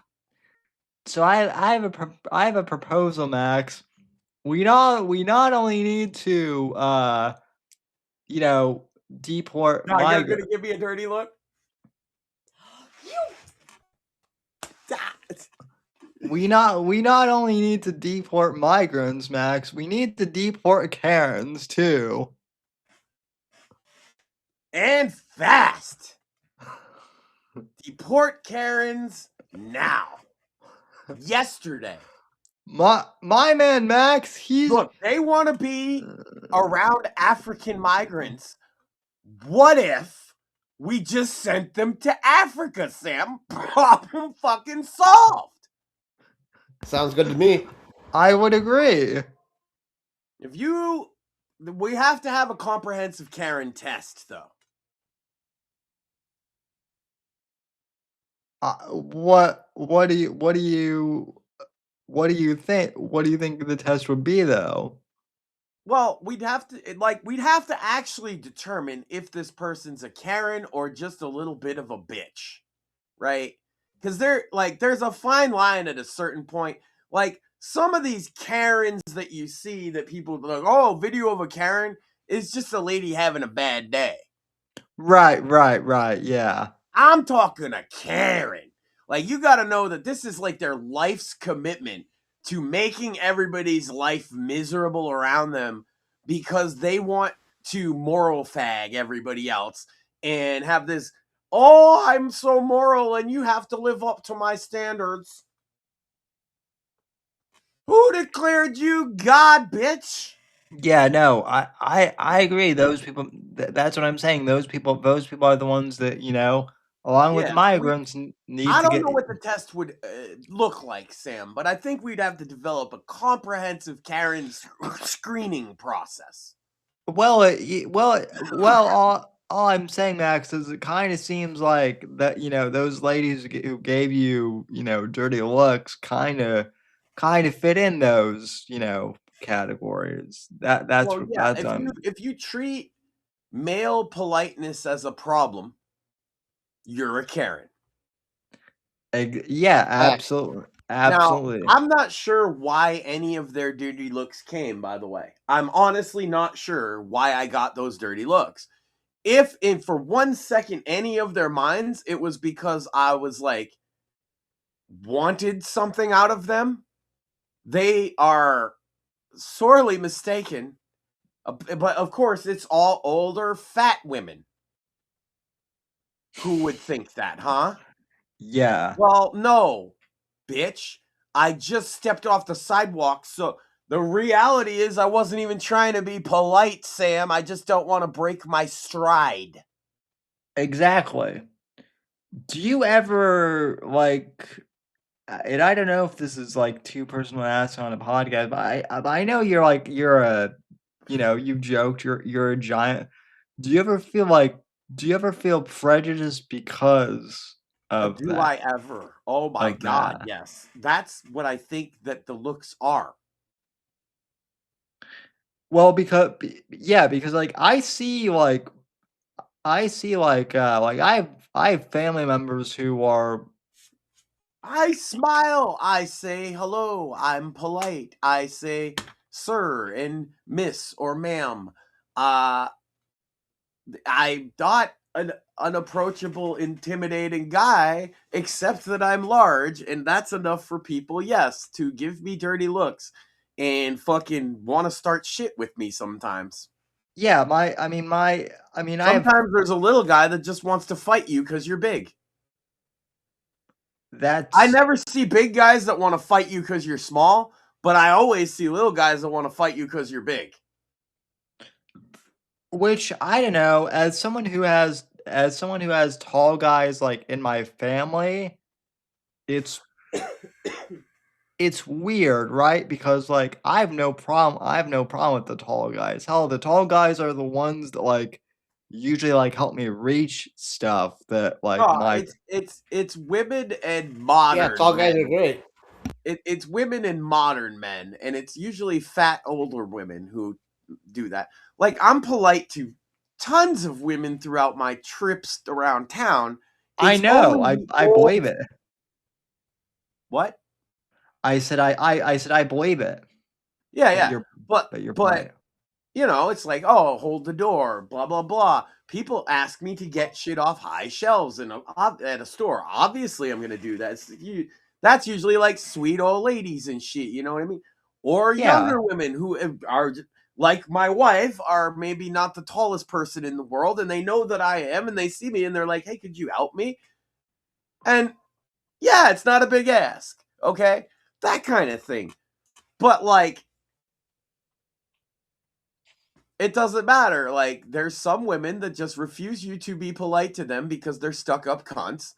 And it just so happens that many of them are like between 35 and 60 and overweight and have stupid haircuts. Yeah. Yep. That sounds a bit right. That Any sounds other like kind of woman, and that's a lot of kinds of women, right? I described a very specific kind, right? Any other kind, if you're polite to them, is usually like, thank you. Or nothing, or a smile, like, oh, thanks, you got out my way. Or, but no, those particular types of women who are obese and between a certain age bracket of called middle age, are just generally awful fucking cunts. I You had can't one judge of a the book by its cover, but you can judge a middle-aged fat woman is probably a bitch. Yeah, no, I actually had a similar experience to that. Uh A Max, no, middle-aged fat guy is probably a bitch too, though, to be fair. yeah. Well, I actually it's funny you bring up it's funny you bring up like, you know, cunty middle-aged women though, Max, because I actually had an experience just this week with one of those. I don't go to McDonald's like very much, but when I do, it's, you know, I couldn't for tell because of all, that extra weight you got. No, you're looking great, though. Yeah, no, you haven't been hitting McDonald's much. We believe you. it's like it's for the occasional breakfast sandwich because like, you know, I didn't Ah, want you to. like the McMuffins? Breakfast sandwiches are great. I mean, on occasion, like maybe like twice a year, you know, maybe like All right, three but times. what's your breakfast sandwich of choice, though? Uh, I like the steak and egg McMuffin, but so Oh, here he's a steak and egg guy. I see. so here's the thing. So McDonald's like closes at like 10:30, right? Which is kind of gay. Like I think 11 is kind of like a good Why did cutoff. everything not like overnight died and it never came back, man? Nothing's open no more. Go ahead. Sorry. I know. Right? So I place an order like advanced on the app at like not at like 9:30, right? It takes me a bit to get into my bigger wheelchair, and the McDonald's is like 15 minutes away from me. walking distance. Long story short, so I get there at like 10 at like 10:01. The middle-aged Karen Oh my God, lady. you had a falling down moment, Sam. Yes, I literally did. The middle-aged Karen manager is like, it's 10:01, and I'm like, yeah, it's not 10:30. It's not 10:30 yet. Well, Do we live in America anymore? Yeah. Oh my God. No. I could just. Sam's like, man, I know the feeling. I wish I had an Uzi to pull out right about now. I literally had a falling down moment, and in worse, Interestingly enough, that was about how shitty Los Angeles was too, huh? and worse yet, it was like one of those it was like one of those sassy black, like, queen type of Oh. women too. So if you gave her any shit, it was gonna escalate. Yeah, and Oh. yeah, my version of like escalation apparently was, ma'am, I'm in a wheelchair. I'm trying to get over here during rush hour. I don't want to get hit by a car. That was apparently too much back sass, because I literally got the oh no you didn't say that. So yeah. Sam has Karen's fought. Max. Hold on. Sam has fought gorillas. Sam has fought Wookiees. But Sam doesn't want a piece of Lakeisha. No. Who does? Nobody. That's why she's so fucking angry, man. Because even the I had cripple. the worst experience with a Shaniqua. Actually, that was her name. Just this weekend, calling up customer service, I had to like check on two things. You know what I mean? And she Yeah. like, we don't do that on Saturday. And I'm like, yes, the fuck you do. I need to talk to a supervisor. There ain't no supervisor here on Saturday. You're just gonna have to deal with call back Monday. Thank you, bye. Like this bitch, Shaniqua. Yeah, I am. Shaniqua, fuck you. On the record.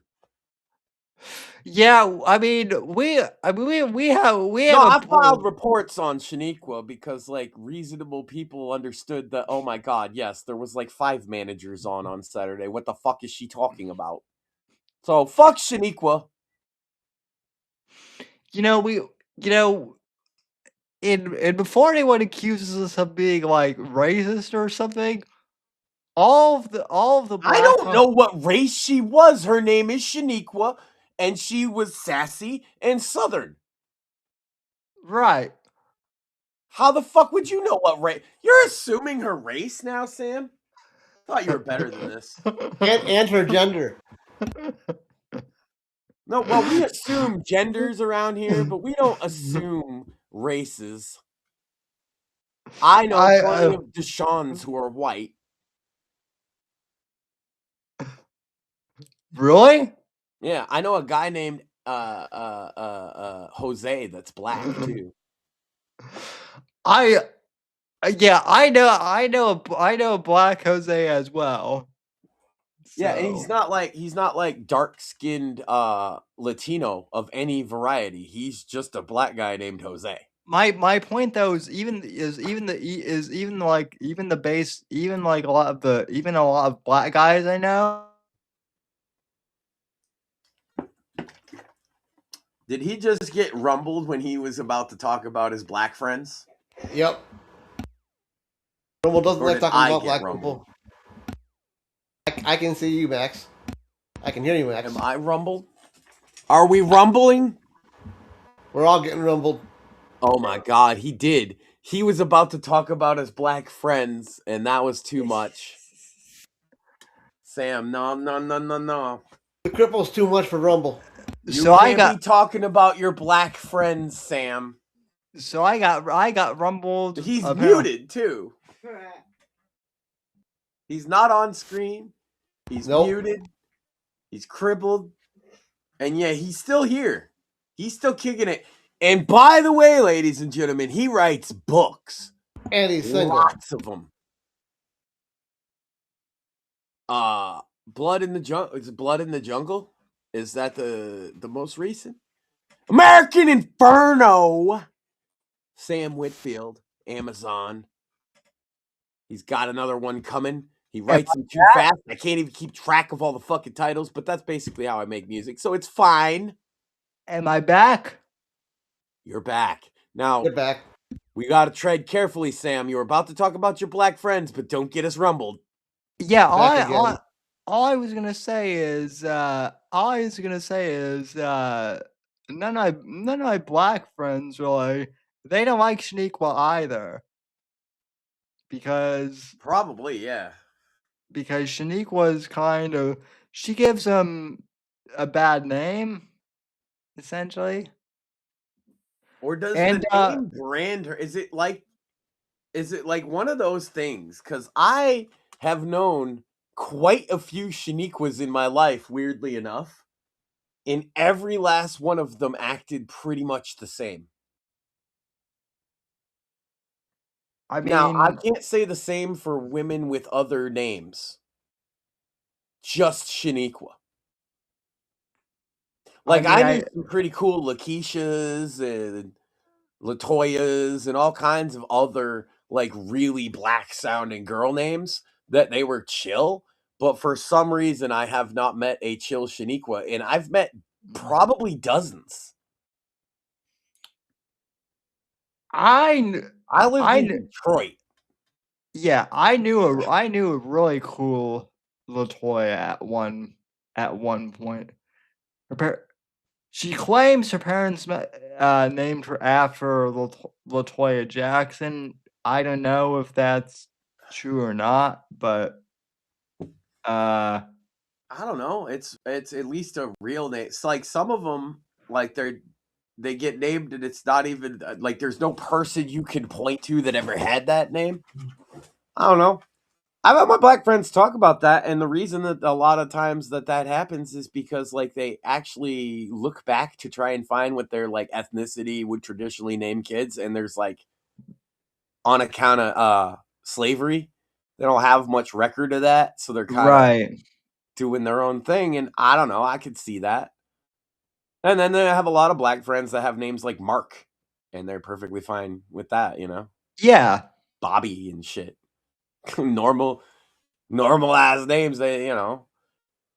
I don't know. It's funny because I think a lot of people that I find on the internet that are super racist don't actually, like, legitimately, it sounds tropey, but don't know a lot of black people. Yeah, no, they only encounter them in maybe a negative manner, and so they have a weird opinion. That's the same thing with like a lot of same thing with like a lot of this, you know, with a lot of this like anti-Semitic hatred. It's like a lot of them don't know like any Jews, and it's like I don't know. It's like a thing of like averages versus individuals. Like you have to pick a side. We've been encountering this. That's actually one of the key points where people started saying 10 or so years ago that like me and Shmuley and Asa J and Iron Man and that whole crew of people had gone too far because we were talking about things like immigration statistics, crime statistics. And there was this assumption then we were talking about like FBI crime statistics and things before a lot of that alt-right shit popped up, and they used a lot of the same talking points. So they assumed that we like had the same mindset. But the reality is that we had always from the very beginning pointed out that there's a thing called an average, right? And there's a thing called an individual. And there's a thing called stereotyping. Right. And stereotyping isn't inherently bad, Sam. No, it's not.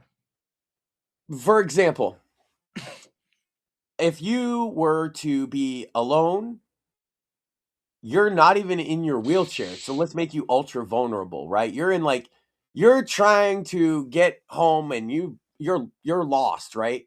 And you're in a back alley and it's dark, right?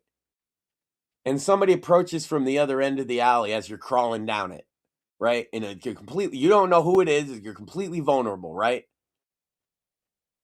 The person that you see is a man. The person that you see is a woman. Which one do you see as a bigger threat? The man.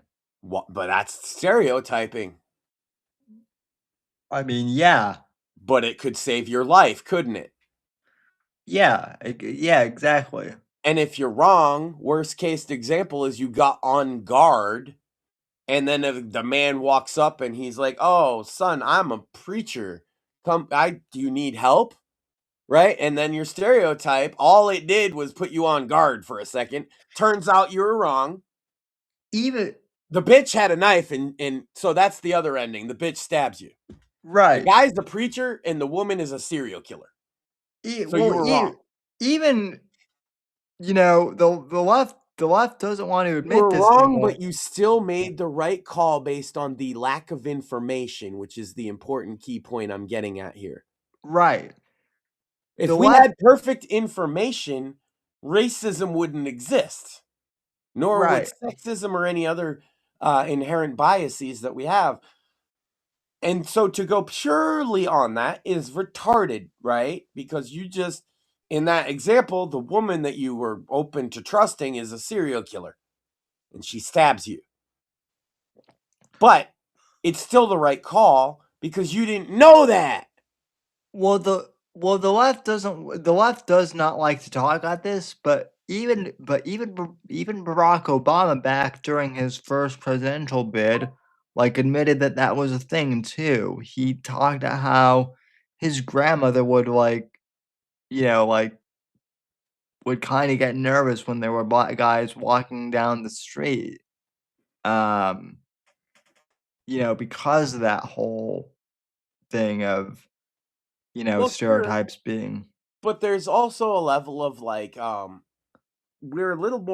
we have better knowledge these days, and for better and for worse. On the one hand, you know nowadays that your average American male who is black and 30 plus,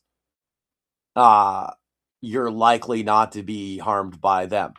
But you also know that the more likely to be harmed by is specifically 18 to 25, although they are much more likely to harm each other. 18 to right. 25-year-old black men. That is the most crime statistic. Does that actually teach us anything? Not really.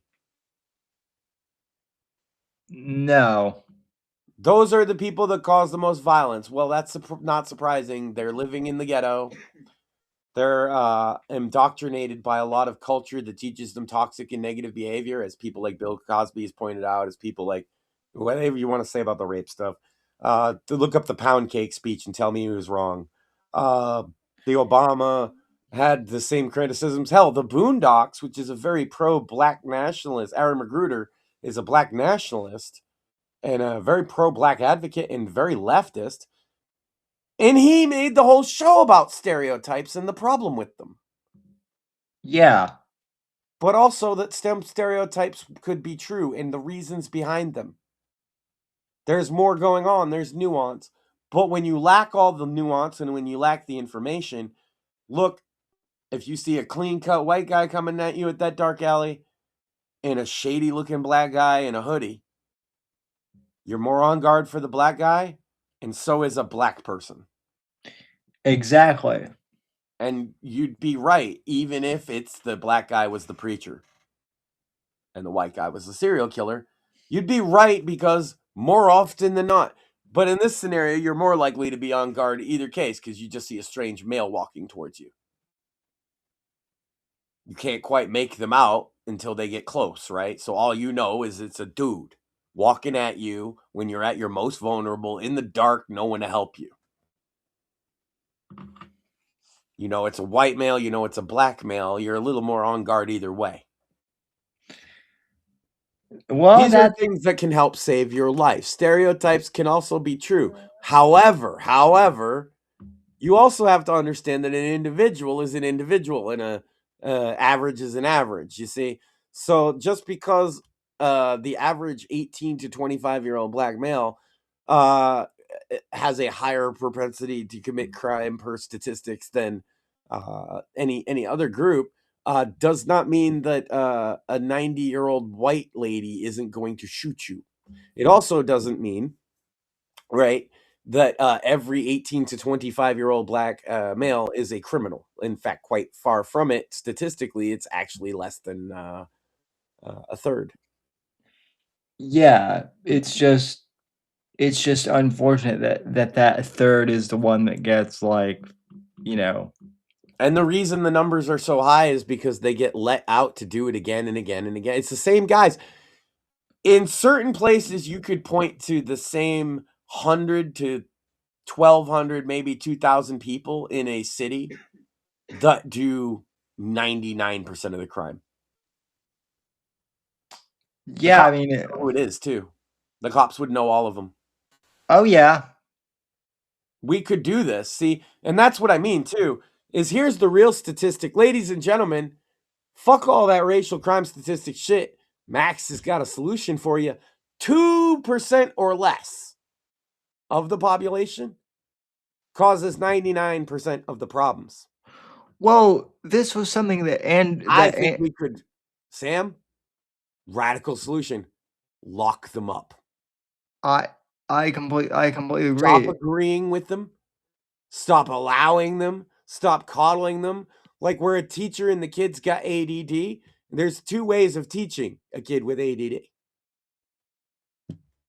Hey, could you take your seat, please? Please, could you please take your seat? Sam, could you take your seat, please? Sam, I know that wouldn't be you, but because you're in a seat, but you know what I mean. Yeah, no, Take your seat. Could you take your seat? That's one way to teach the ADD kid, right? Pay attention, please. Please, please, please. Here's the other way. Shut the fuck up! Which one you think is more effective? B. Definitely. These motherfuckers running around, wilding out, need to be told, shut the fuck up, go to jail, go to an insane asylum, go somewhere where you stop harming everybody else. And I don't give a fuck what libertarians think about that, by the way. A lot of those libertarians would be the people locked the fuck up.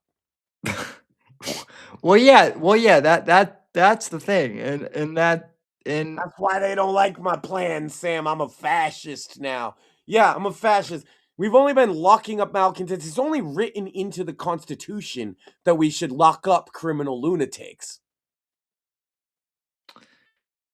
Well, you're not allowed to say criminal lunatics, Max. It's in the fucking Constitution, bitch. Well, they're supposed to be in jail, Sam. And you know where they are now? They're on TikTok.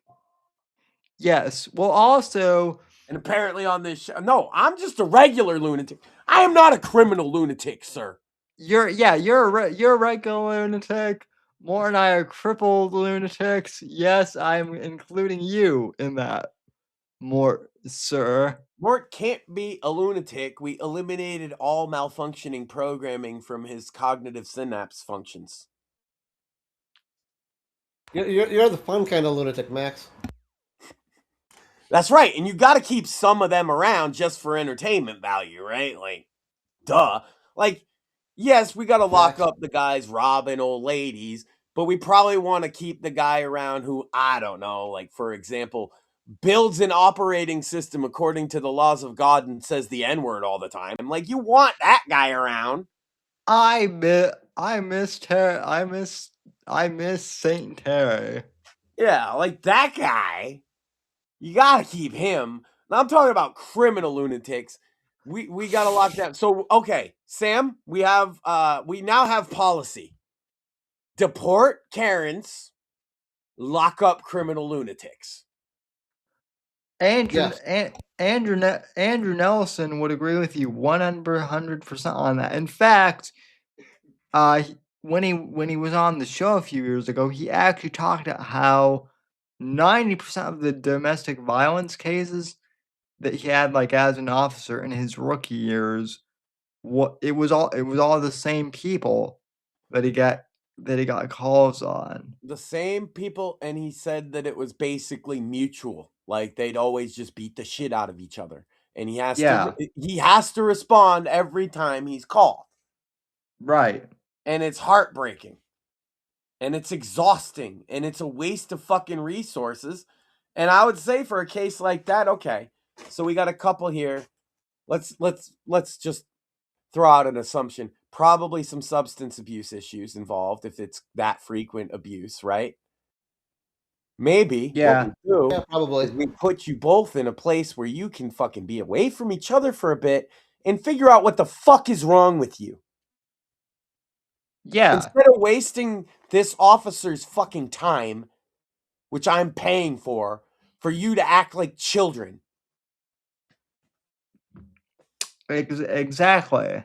That's Oh, but you're supposed to hate cops. Fuck you, libertarian. yeah, FX Reagan and I have had some great conversations about that in DMs recently about because like he hasn't really paid too much attention to libertarians, but I guess they've crawled into his comments. Because the Massey thing brought libertarians out like roaches to normal conversations to insert themselves into and look like buffoons, which is what I've always said is their biggest problem, right? Yeah. Because then they have to have this whole rigmarole about how, no, you're not entitled to Social Security. And you're like, oh, well, I paid for it. No, taxation is theft. Listen, you got to understand that all that money that they already took from you, you should not expect any return on it. Well, I kind of don't. I just expect what they told me I'd get for sure. Well, you're not going to get that either. And also in our system, you'll just die. We're woke. We're so Yeah. much smarter than you.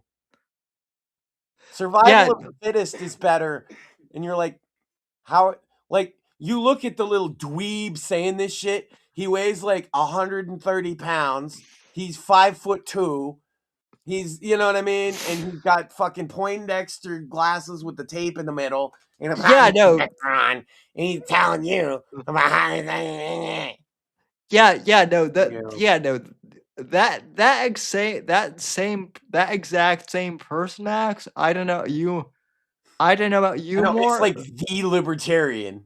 I don't know about you more, but that exact type of like libertarian is the same type of person that's like, yeah, it sucks that you're crippled, but survival of the fittest, you don't deserve social Yep. security, and you should die. You should just rely on the churches. Also, I don't believe in churches and they should all be shut down. Yeah, also, you should have to pay taxes, even though everybody else. I complain that everybody else pays taxes, but then I bitch that churches don't. Imagine that one.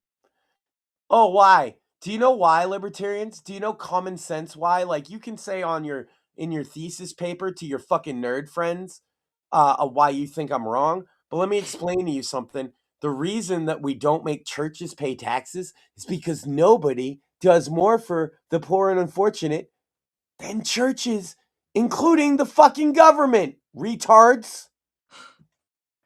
Yep. Nobody does more charitable work than church and faith-based organizations. That's just a fact, and not just in America, worldwide.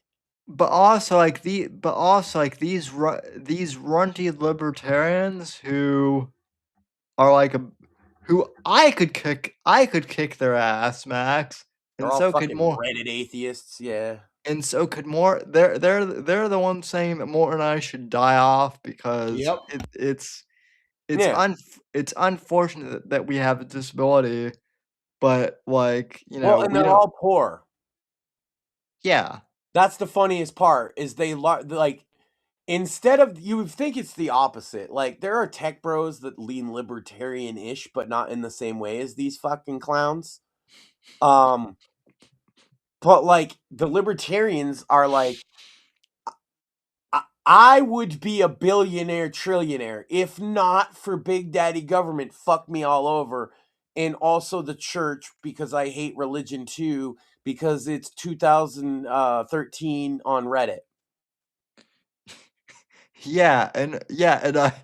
And also now the Jews, because why not? Throw that in there as well. Yeah, and it's like I've said before, if I'm voting, if deportations are on the ticket, I don't give a fuck about Israel, bruh. I don't give a fuck about Palestine neither. Yeah. If my pocketbook is on the fucking ballot, in my opinion, and it generally is, I am voting with my wallet. I am voting with kitchen table issues. I am voting not based on fucking Israel. Either direction. Sorry, both sides. Don't give a fuck. Facts. A lot of American Jews feel that way too. And they also feel afraid to say it because they know when you take a side, the other side starts attacking you for it. Yeah. But they all want to drag you into it like you're supposed to care real deeply. Look, stop moral policing me in this consumerist ass culture with all these people with consumerist fucking values, materialist bullshit. Go find something deeper than your vapid, commercialized garbage that was regurgitated you through a fucking corporation lens, okay? Read a Well, fucking book. not only read a book, but read this book, ladies and gentlemen. I see what you did there. American Inferno, which actually talks about all this like toxic, uh, you know, the Inferno is literal in here, but it is also metaphorical. It is about this garbage, like outrage culture that has kind of like fucked things up They've over the last. commercialized everything so much, but your book really captures for me the commercialization of politic to the point up to and including assassination as kind of all part of the deal, right? Yeah, And that's why I think it's something people should read. I really appreciate that. And look, I do want to address this real quick. Like, yeah, I still want to see the trial of what's his face, the guy that killed Tyler Charlie Kirk. Robinson, yeah. Yeah, Tyler Robinson. I am probably gonna stream the trial whenever that is and react to it. But at this point, as far as the whole drama thing of like Candace versus Erica, like I've got to say, like, I really don't like I despise Candace, but I've got to be honest, like Erica's not really doing herself any favors either these days. Yeah, it's rough out there. I uh I just try to focus on what's important Yeah. and like I said, I think Sam Hyde is putting out great stuff. Check out the Sam Hyde show. Yeah. Um Um I mean, I've been listening to John Doyle's like stuff weekly. He's the one guy who's kind of like a white pill in this Well, that's the thing is also why I say Sam Hyde and also the fact specifically his interview with Stefan Molyneux. This is like the white pill brigade that we're talking about right here. Yeah, because I'm sick of the dooming shit. I'm so sick and tired of focusing on negativity all the time. I think people have been addicted to it like crack since the fucking pandemic, and it's disgusting. yeah, They, they've commercialized and materialized and corporatized misery. yes. That's yeah, it as I said on Monday, like that's even like gone into like gaming. What Yeah. should have like I Oh said, man, like we were gonna talk about Pride Month this time, and I had so much to say, but we've already been on for 2 hours, and I haven't said a word. I mean, That's June. basically what Pride Month is this year, huh? An afterthought at most. Go ahead, Sam. Sorry. Yeah, exactly. Yeah, June is a month. June is a long month. Like, yeah, Pride is an afterthought this I year. saw one article about Pride so far, one. And you know what it said? It was a local article, and it said that they had canceled all the Pride parades in the area because they couldn't find corporate sponsors. I wonder if that's just here. Nope. So here's my thesis, Sam. I want to lay this out for you. Stranger Things season 5 killed Pride. I mean, People were so like done with that shit because of the kid coming out as gay being like the centerpiece of it. It showed early on this year a lack to the corporations, a lack of enthusiasm for Pride. They kind of had toned it down last year, but it seems to be almost gone. Corporate logo Pride, where's that at? nowhere. So the corpos have decided that they're not behind Pride this year. And I'm just saying, I think the negative reaction to the coming out of, was it Will? Mm-hmm. The coming out of Will at the end of Stranger Things rubbed so many people the wrong way across the spectrum, by the way. Lefts too. Because they felt like it was a shitty coming out on top of it. On top of it being forced, on top of it feeling like the wrong ending in a lot of ways, not because he was gay, but rather because that was the focus of the story. And it didn't focus on, I don't know, giant fucking monsters in a big battle like people wanted to see. So I think that the distaste for that and a couple of other things this year was the final nail in focus testing groups and such. That those big corporations were like, let's just see if what happens if we don't sponsor it this year. Well, and that's in kind of tying back Nature is to healing. and kind of tying back to the whole thing with, earlier this week with 007 First Light. That's like that's partially why the game is so good. They're just like, hey, why don't we just tell a good story and not like, try and insert, the modern Now day. hold up. Does the Bond girl get in a bikini? Oh yeah. Okay. So then it I is a Bond movie. I've posted clips of like me reacting to some of this Yes, stuff but too. that So, doesn't mean I saw them, but I will.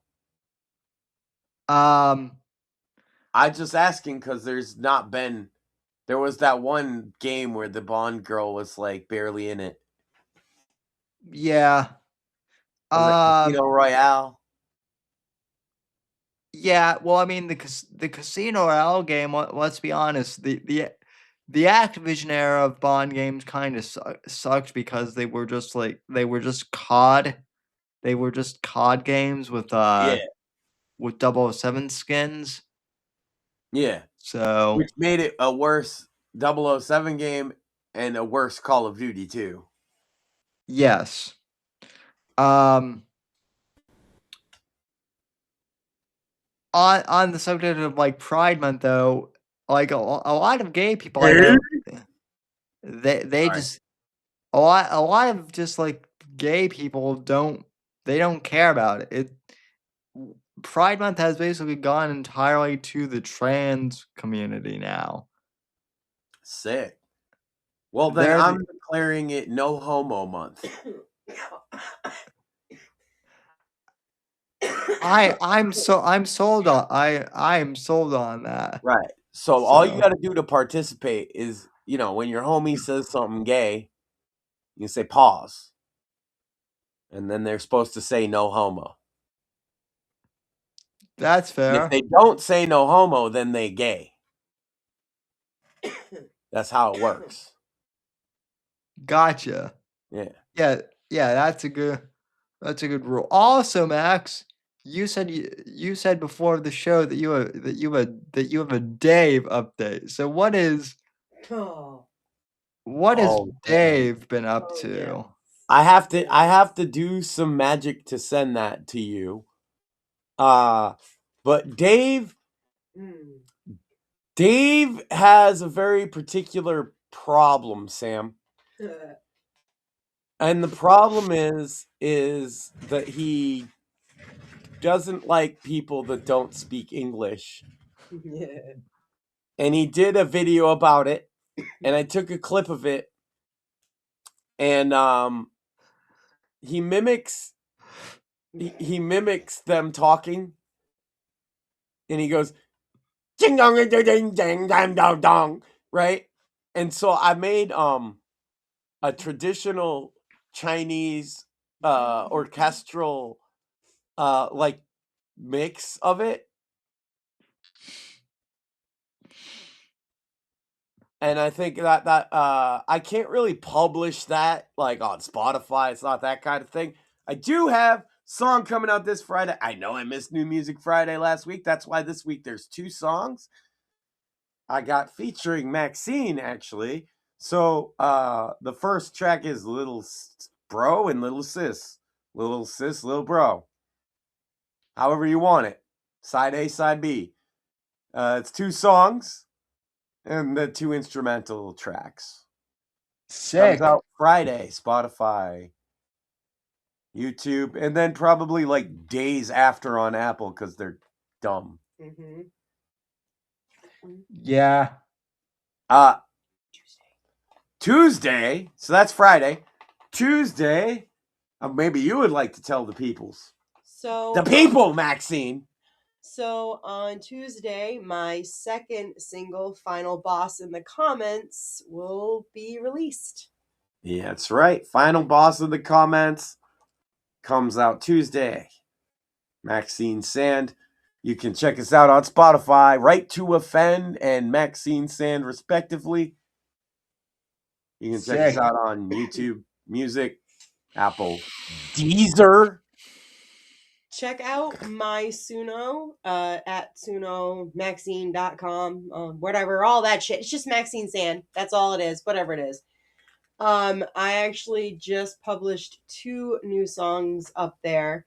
One of them is kind of like a love ballad, and I'm afraid it's a little too cheesy, so y'all like check it out and let me know. Okay, thanks. Great. I'm always got stuff up there on suno.com/blame Max Sand as well. What did I put out this week that was really good? Bury Me, Lil Bro, Lil Sis. Maxine is really taking off. That's the name of the song. Grunge song, actually. He wrote me a song.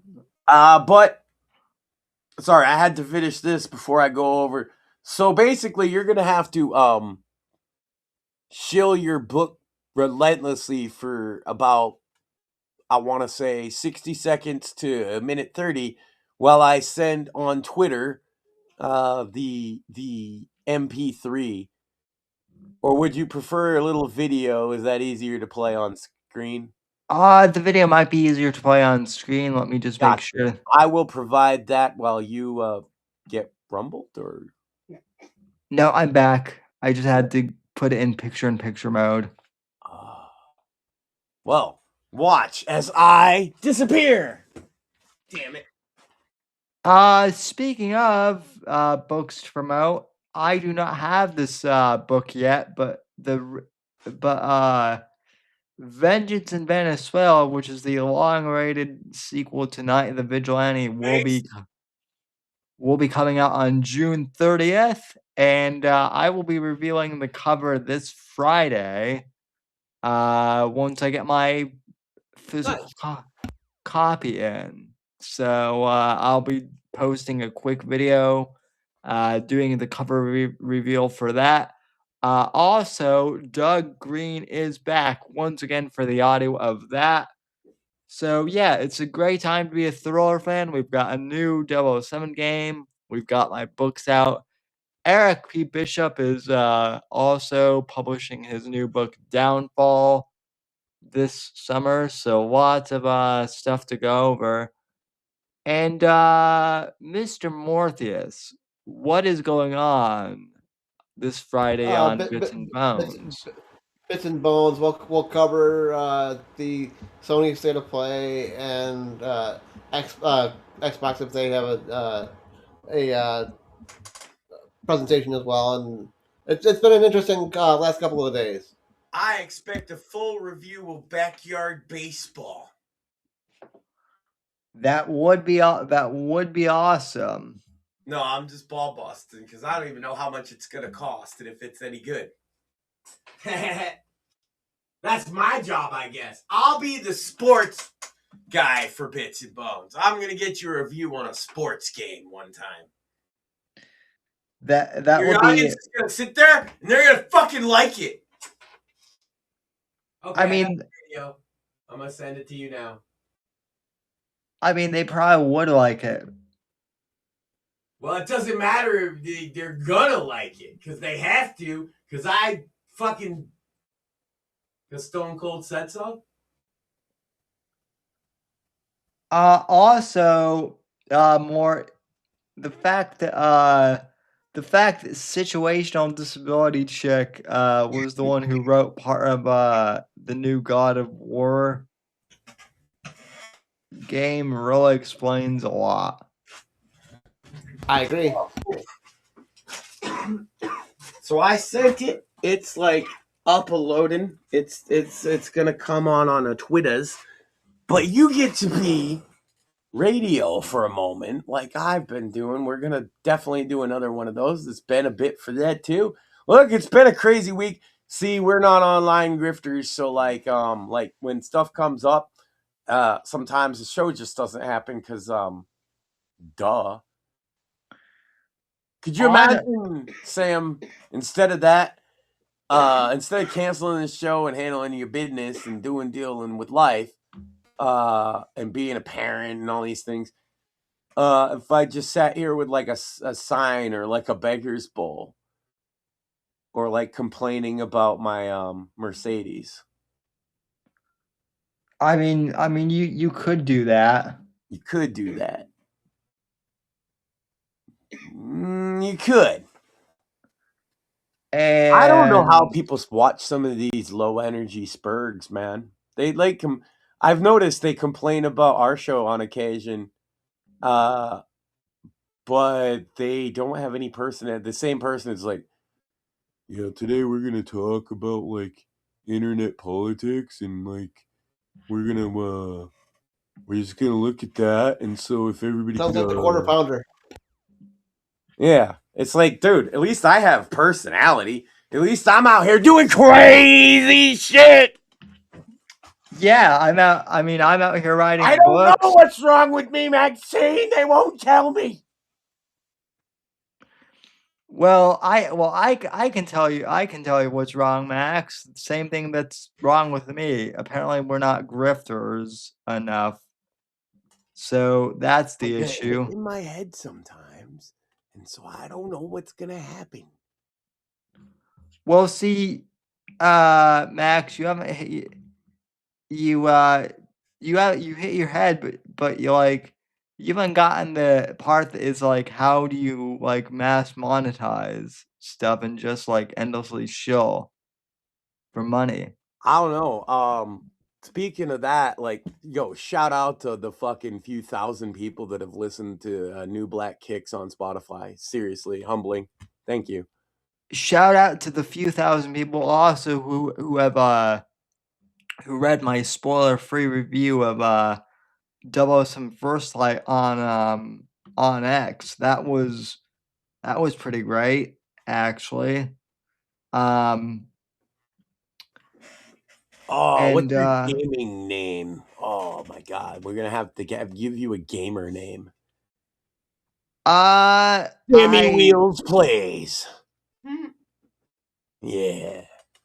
I might actually have to create a separate channel for that now that I think. Now that I think about about. And then you can title each video "A Crippled Guy Plays Whatever Game." My God. Exactly. But anyway, so here is the new smash hit single. Actually, no, this is exclusive for the Whitfield Report. This one's not coming out anywhere because realistically, Dave wrote it, but it's beautiful. If we need afterwards to get the full effect, I could get you the Dave audio, but I assure you don't. All you need to know is he said this stuff, and the chorus of the song is when he was making fun of how the people speak. So this is a song inspired by Dave. Speak English. Speak English. $5. Which I agree with that sentiment. So take it away, Dave. Dave rubbed you wrong time.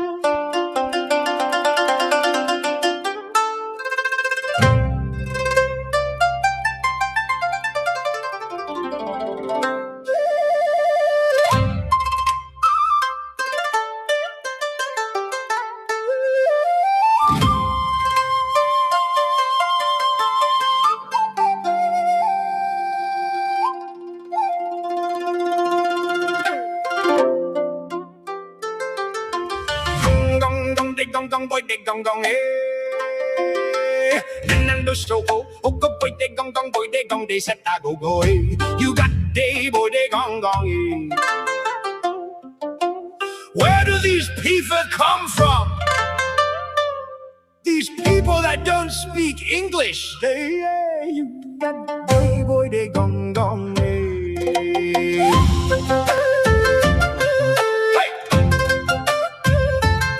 Oh, by the way, how about these assholes, right? They speak Chinese, Japanese, whatever fucking language, whatever fucking country they are fucking from. You cannot understand one word they're saying.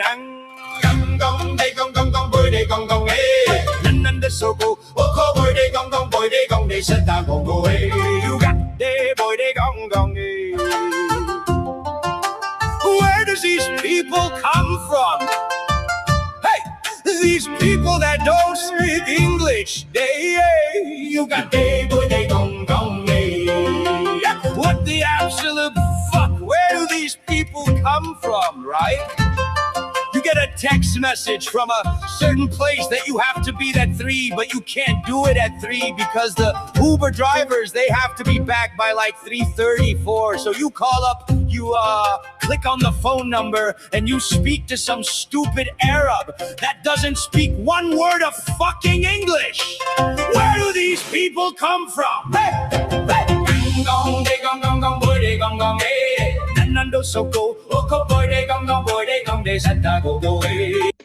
Real quick, I have to interject. So Dave has finally discovered the wonders of modern day like customer service phone support. Then, huh? Seems like it. You got day boy day gong gong. Where do these people come from? And these people that don't speak English, you got day boy day gong gong. And where do these people come from that don't speak one word of fucking English? Where do they come from? Japan? Okinawa? I hate people that do not speak fucking English. Either you learn how to speak English or go back to your fucking country where you're fucking from. You got day boy day gong gong. What you got day boy day gong gong. What you got day boy day gong gong. What you got day boy day gong gong. Gong day gong gong gong boy day gong gong. Nando so go boy day gong gong boy day gong day set that go go. You got day boy day gong gong. Where do these people come from? These people that don't speak English, you got day boy day gong gong.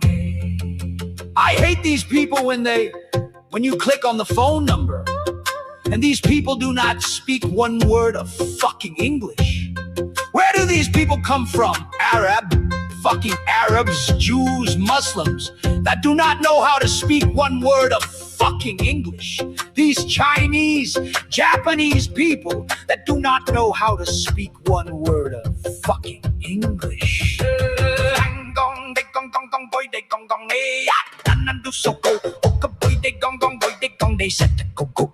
You got day boy they gong gong hey.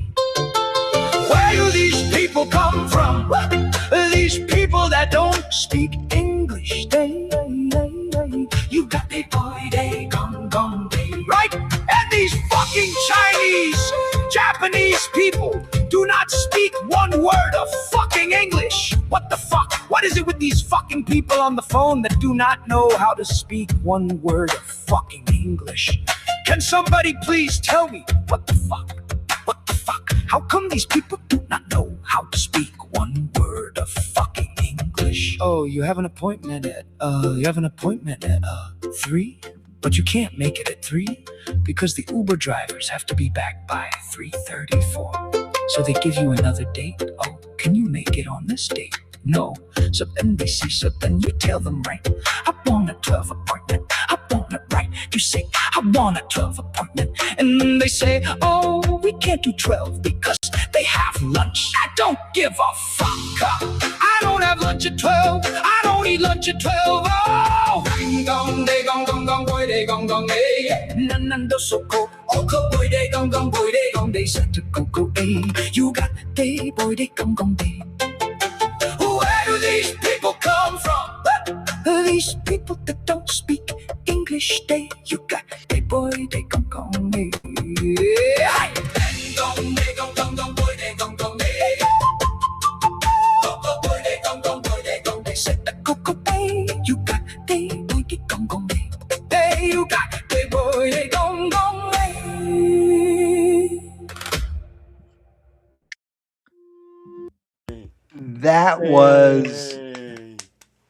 That was a masterpiece.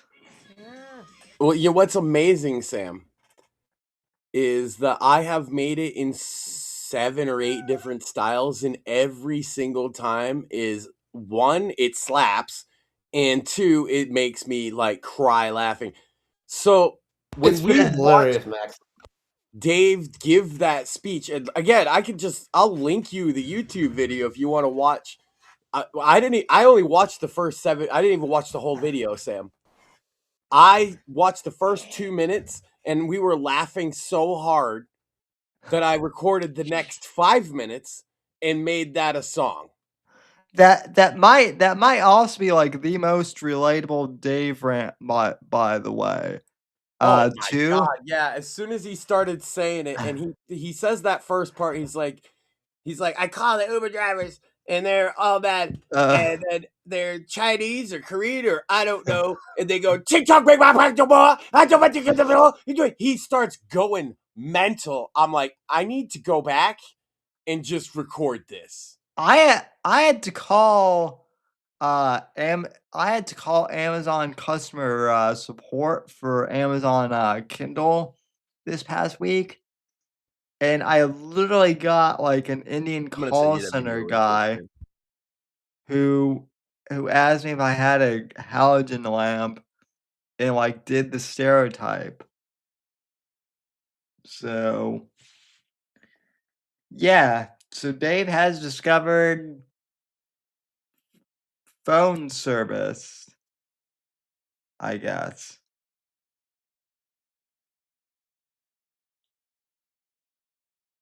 So that's great.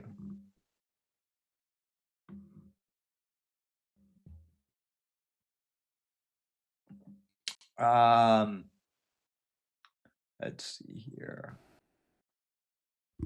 Ciao, Sam. I sent you the video, and Jesus Christ. Let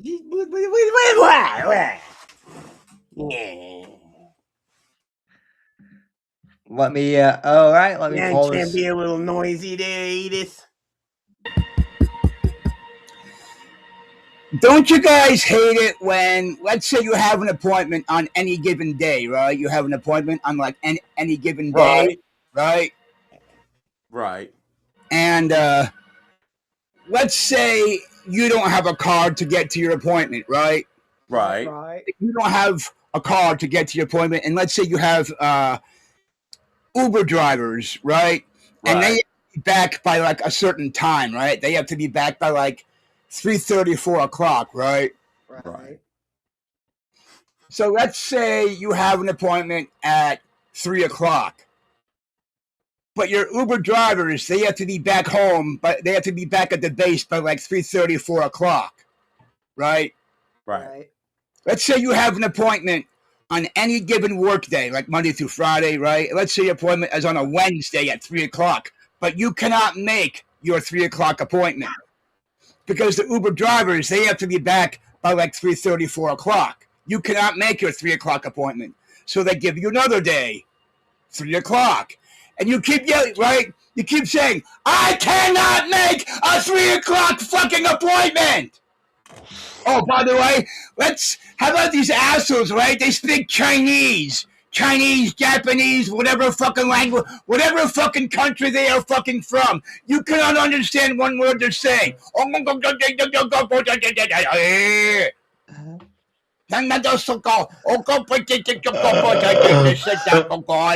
You got the appointment. Oh my god. Where do these people come from? These people that don't speak English. You got the appointment. What the absolute fuck? Where do these people come from? Right? You get a text message from a certain place that you have to be at 3 o'clock, but you can't do it 3 o'clock. So Dave is pretty much just like Dave is a hero. He's saying, Yeah. We love Dave. Dave is the best. So Dave is pretty much saying what we've all been like thinking for the past like 15 years. It's because Dave is stuck in 1997 eternally, and we've just gotten back there. Yeah, I love it. It's great. Because the Uber drivers, they have to be back by like 3:30 or 4 o'clock. So you call up, you click on the phone number, and you speak to some stupid Arab that doesn't speak one word of fucking English. Where do these people come from? These people that don't speak Where do English. these assholes come from? You get a text message from some place saying that you have an appointment at 3 o'clock, but you cannot make your 3 o'clock appointment because the Uber drivers, they have to be back by like 3:30, 4 o'clock. So you cannot make a 3 o'clock appointment. And then they say, oh, well, we'll do an August day at 3. I cannot do a 3 o'clock, you fucking retard. And where do these people come from that don't speak one word of fucking English? Where do they come from? Japan? Okinawa? I hate people that do not speak fucking English. Either you learn how to speak English or go back to your fucking country where you're fucking from. And you got the appointment that you got. What? You got the appointment that you what? I hate these people when you click on the phone number and these people do not speak one word of fucking English. Where do these people come from? Arab? Fucking Arabs, Jews, Muslims that do not know how to speak one word of fucking English. These Chinese, Japanese people that do not know how to speak one word of fucking English.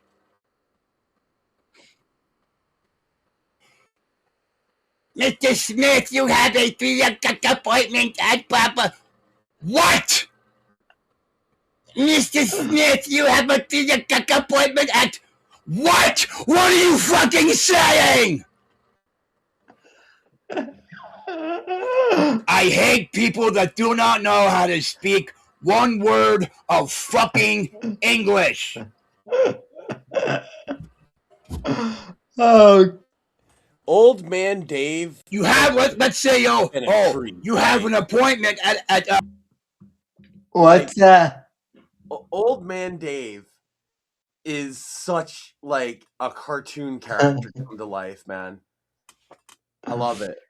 He really is, but I mean, it's Dave. Like at the same time, it's like I'm listening to everything the thing that he's saying, and I'm like, well, he's not wrong.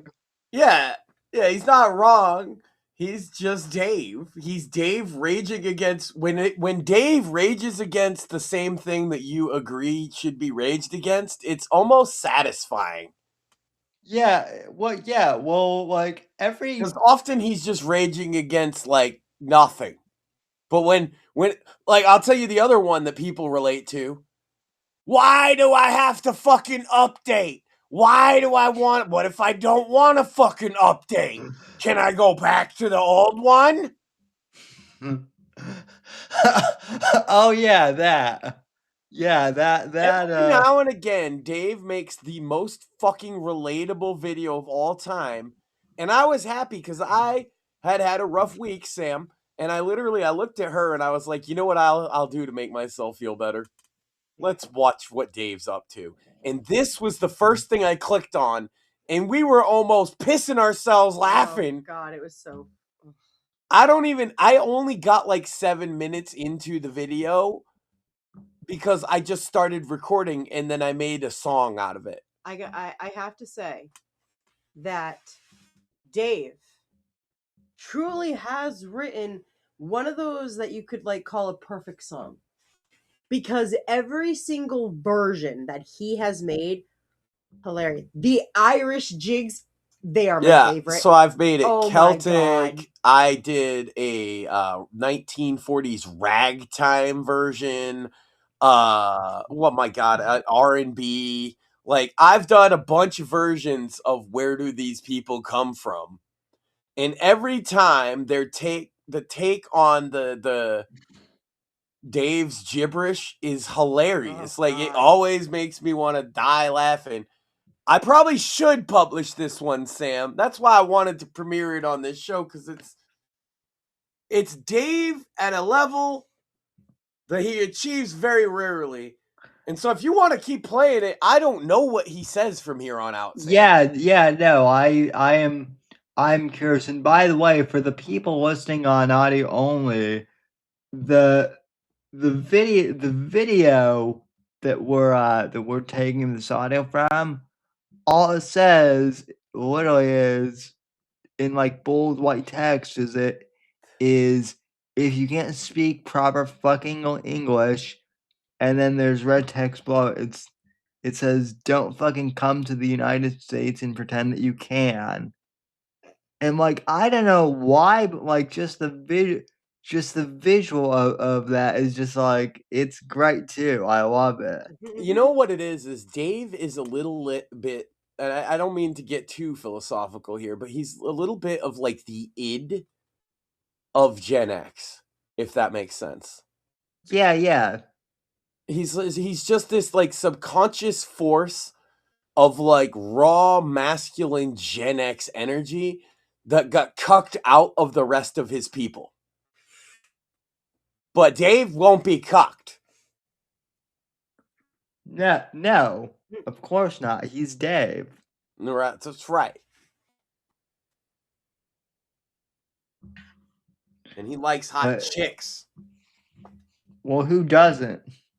I know. That's why his theme song is so relatable, Sam. It's my name is Dave Grady and I like hot chicks. Game but developers. I get real pissed.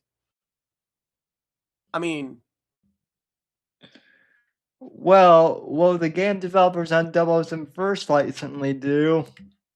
But yeah, let's hear what Dave has to say.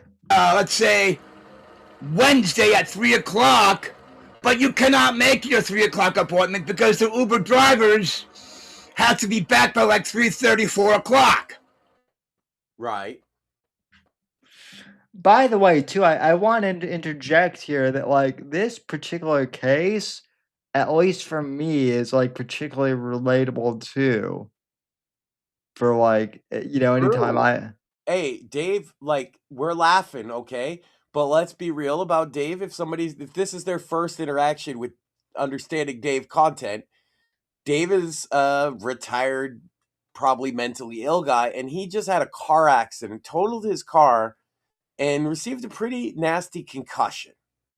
And so he's adjusting to life, having to deal with doctor's appointments and rides because he crashed his car in November. And so that's like the serious side of this is, yeah, it is relatable, I'm sure, trying to coordinate those rides with the doctors and everything in everybody's schedule, right? it is a fucking pain in the ass too. And then I Espe- imagine if every fucking time you get on the phone that person barely speaks English, you feel exactly like Dave. well, not only that, but like also they always put us on hold for 10 minutes, so it's like hi, I need to make an appointment. Please hold. 10 minutes go by. Yeah, yes, I need to what's my favorite? When you let them know, hey, my phone is on like 20%. I don't have a way to charge it right now. This is an urgent situation that we need to deal with. And they proceed to put you on hold for 17 minutes while you're waiting for a supervisor. Yeah, that's my favorite. those are the best.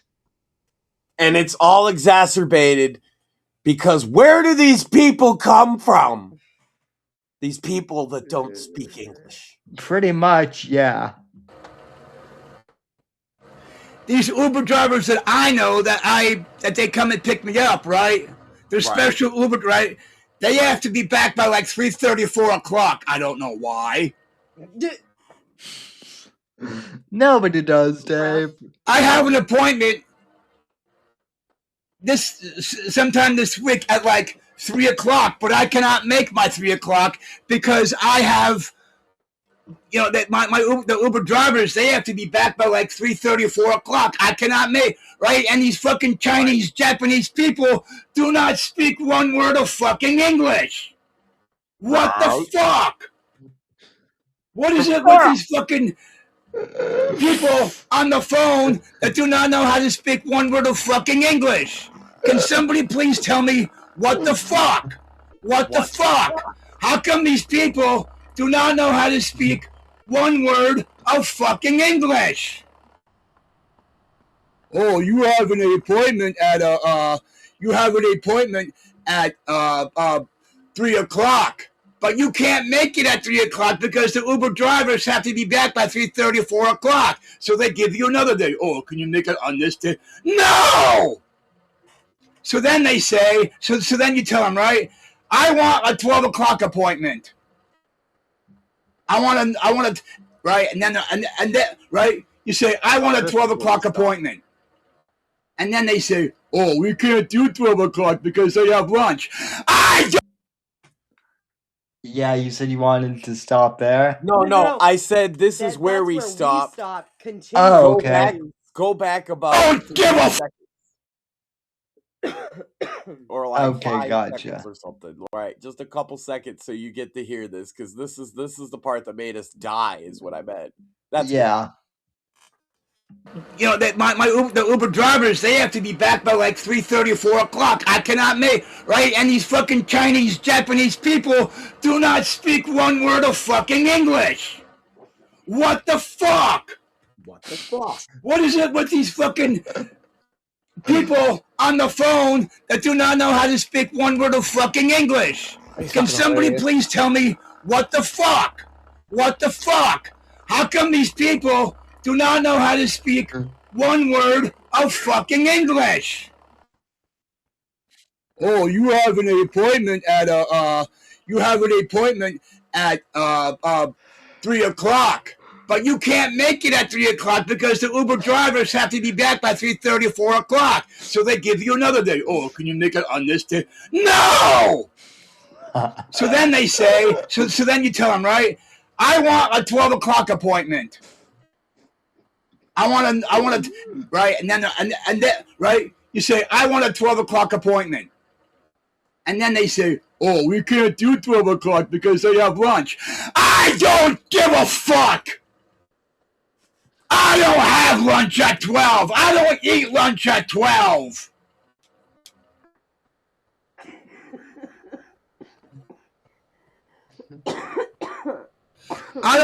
My day doesn't usually start until 11. It's about 9:40 a.m. right now, right? It's about 9:40 a.m. right now. And I cannot do a 3:00. So I was just like, you know what? Because I have some important dates that are coming up, important events that are coming up, which I'm not going to mention, blah, blah, blah, because they're, you know, I don't feel like telling you people about them, blah, blah, blah. But I have some important dates, like events, like I have things coming up that I really don't want to discuss. But anyway, what is up with these fucking people that do not know how to speak fucking English? What the fuck? If you can't speak English, go back to your homeland and speak gibberish. But these motherfuckers who you speak to on the phone, if they can't speak English, then how about they go back to their fucking homeland country and speak gibberish?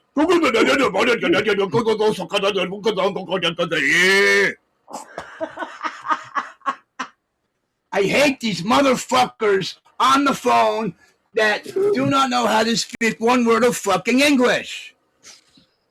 What is up with these goddamn motherfuckers that do not know how to speak one word of fucking English? Right. If you can't speak English, goddamn it, do not come here to the States.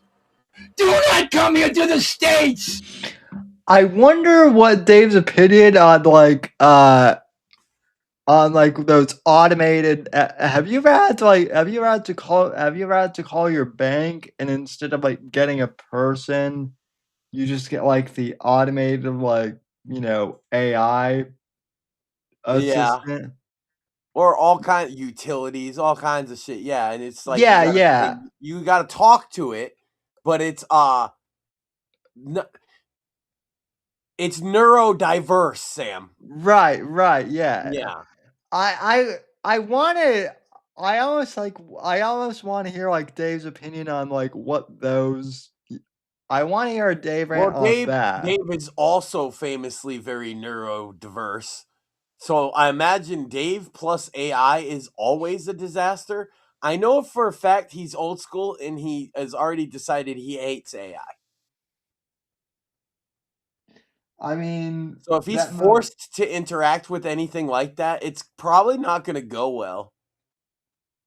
Yeah, I mean, that's probably the most normal take that Dave has, honestly.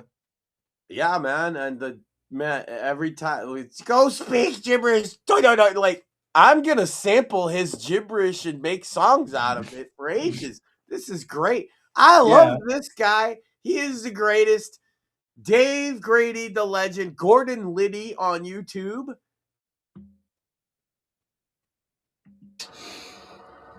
If you can't speak fucking English, stay in your homeland.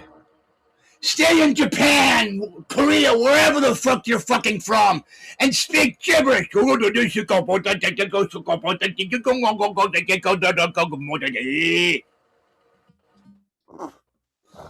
I hate people who do not know how to speak proper fucking English. Stay in your own fucking country if you can't speak fucking English. These Japanese, Chinese people, right? Let's say you have an appointment June 5th, and you're speaking in this right? You get a text message saying, oh, you have an appointment on June 5th, but let's say you can't make it on that day at a certain time. So you click on the phone number, Right. it rings, and then somebody picks up, but it's not somebody who speaks English. Some Chinese, Japanese bitch who barely speaks one word of fucking English. What the fuck are you saying, you fucking cunt? I cannot stand people who do not speak fucking American English. If you can't speak English, do not come here. If you cannot speak English, do not fucking come here and pretend that you do know how to speak English. Stay in your fucking homeland and speak gibberish. What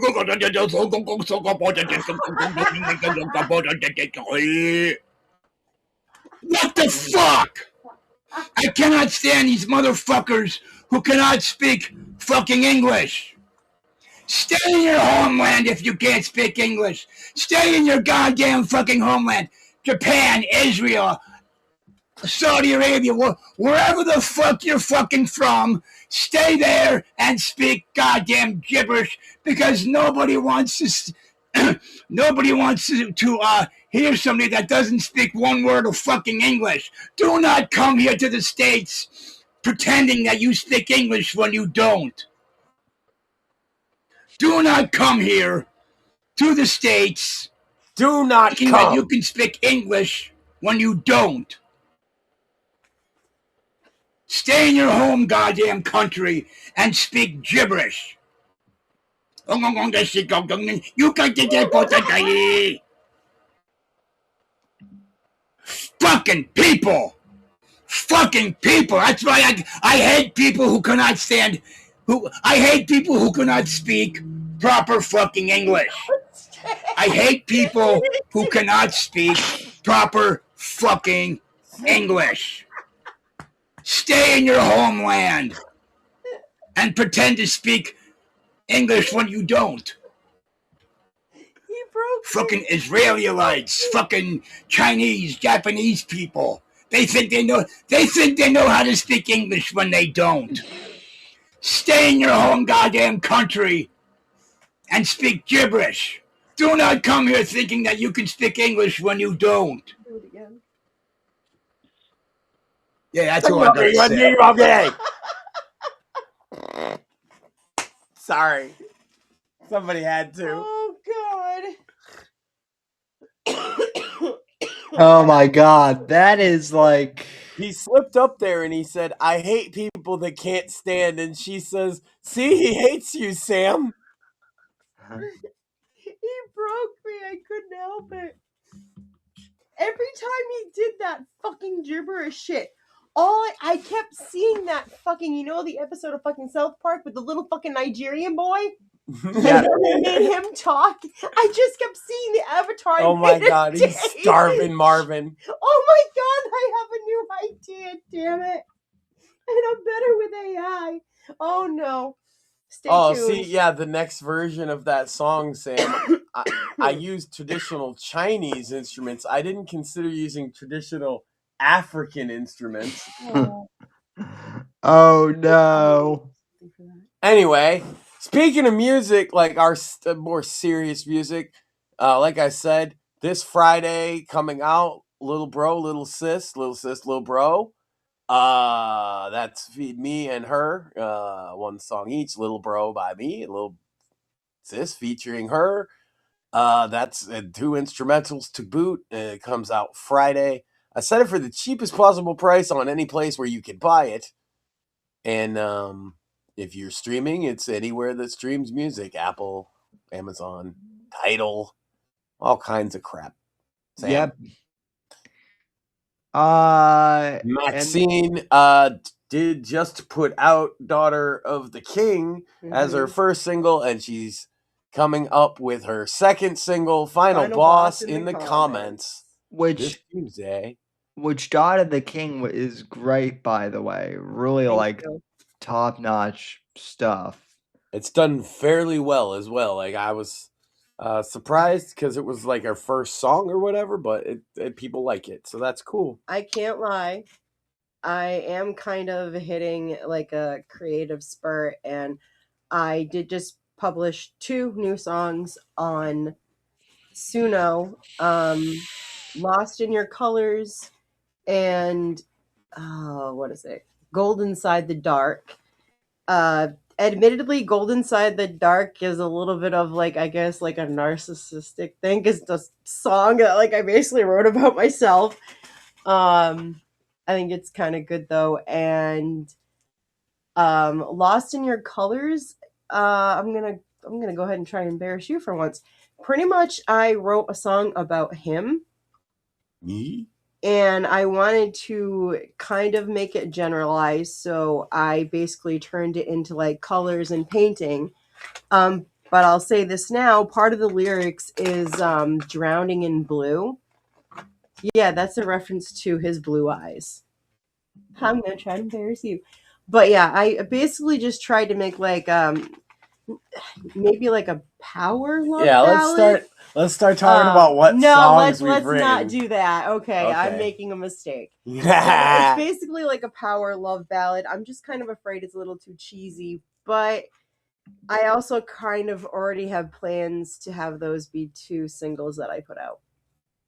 Yeah. Well, So, hey, if people, like I say, you can follow us on Spotify, Maxine Sand, and Right to Offend, iTunes, anywhere else. If you want to follow, like, if you actually want to keep up with what I'm working on more currently, check out my Suno.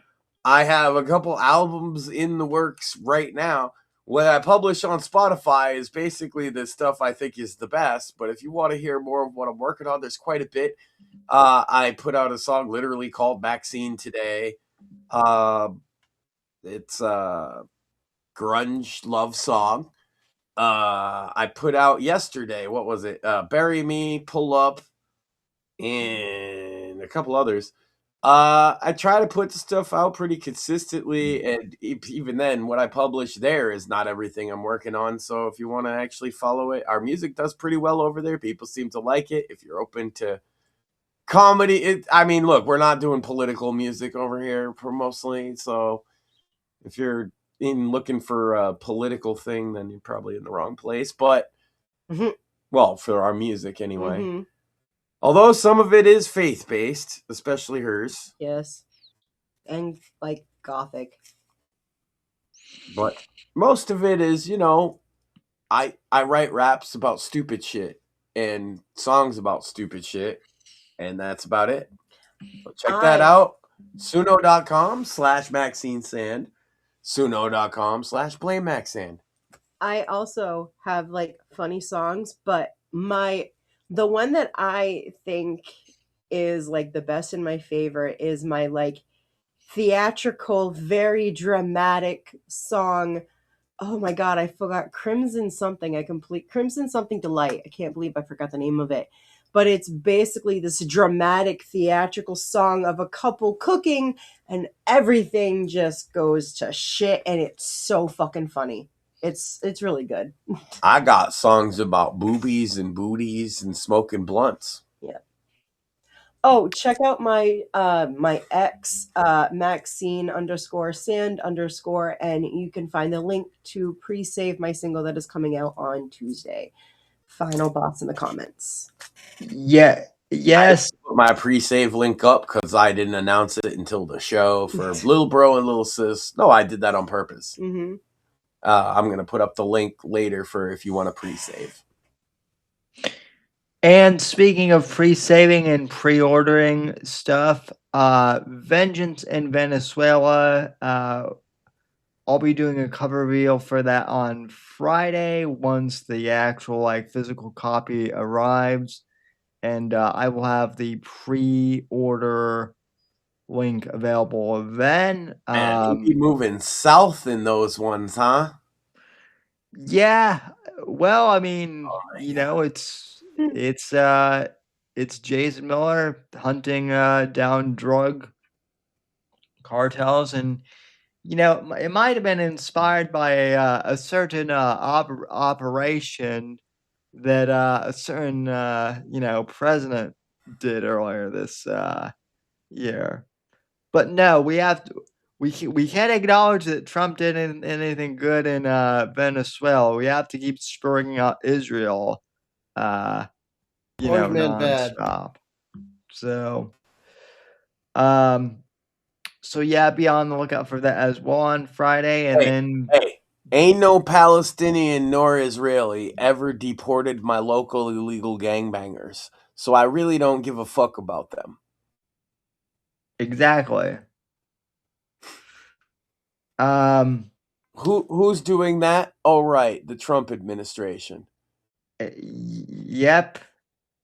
Oh, well, they're cool by me then. They've been cool with me pretty much. I literally, and it's documented. I talked about it on this show multiple times. I got into an altercation with two fucking illegal Guatemalan or Venezuelan or whatever gangbangers that were in a gang. And they got deported after I got into a fight with them because of the raids.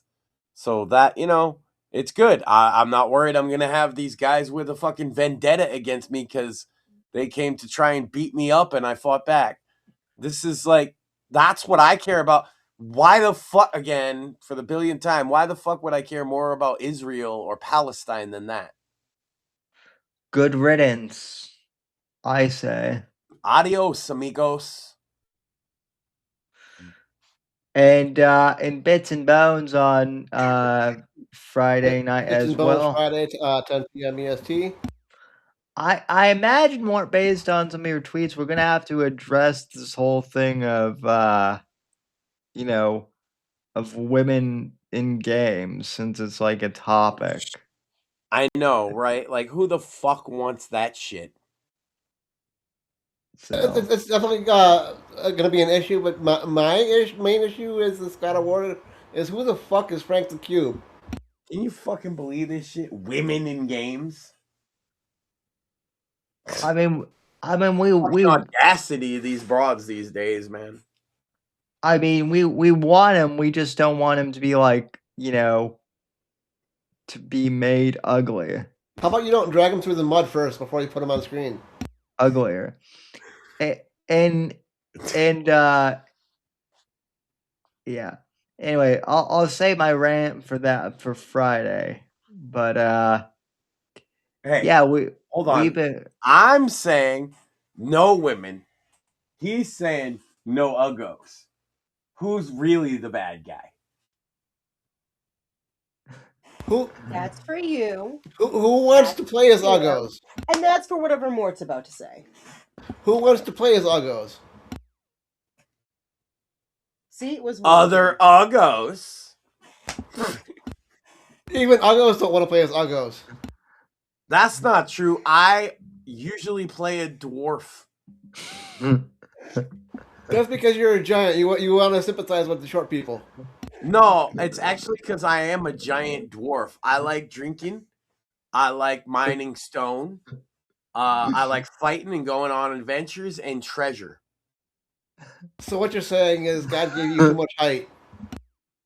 Yeah, being a dwarf ain't about your height. It's about the veracity of your beard, motherfucker.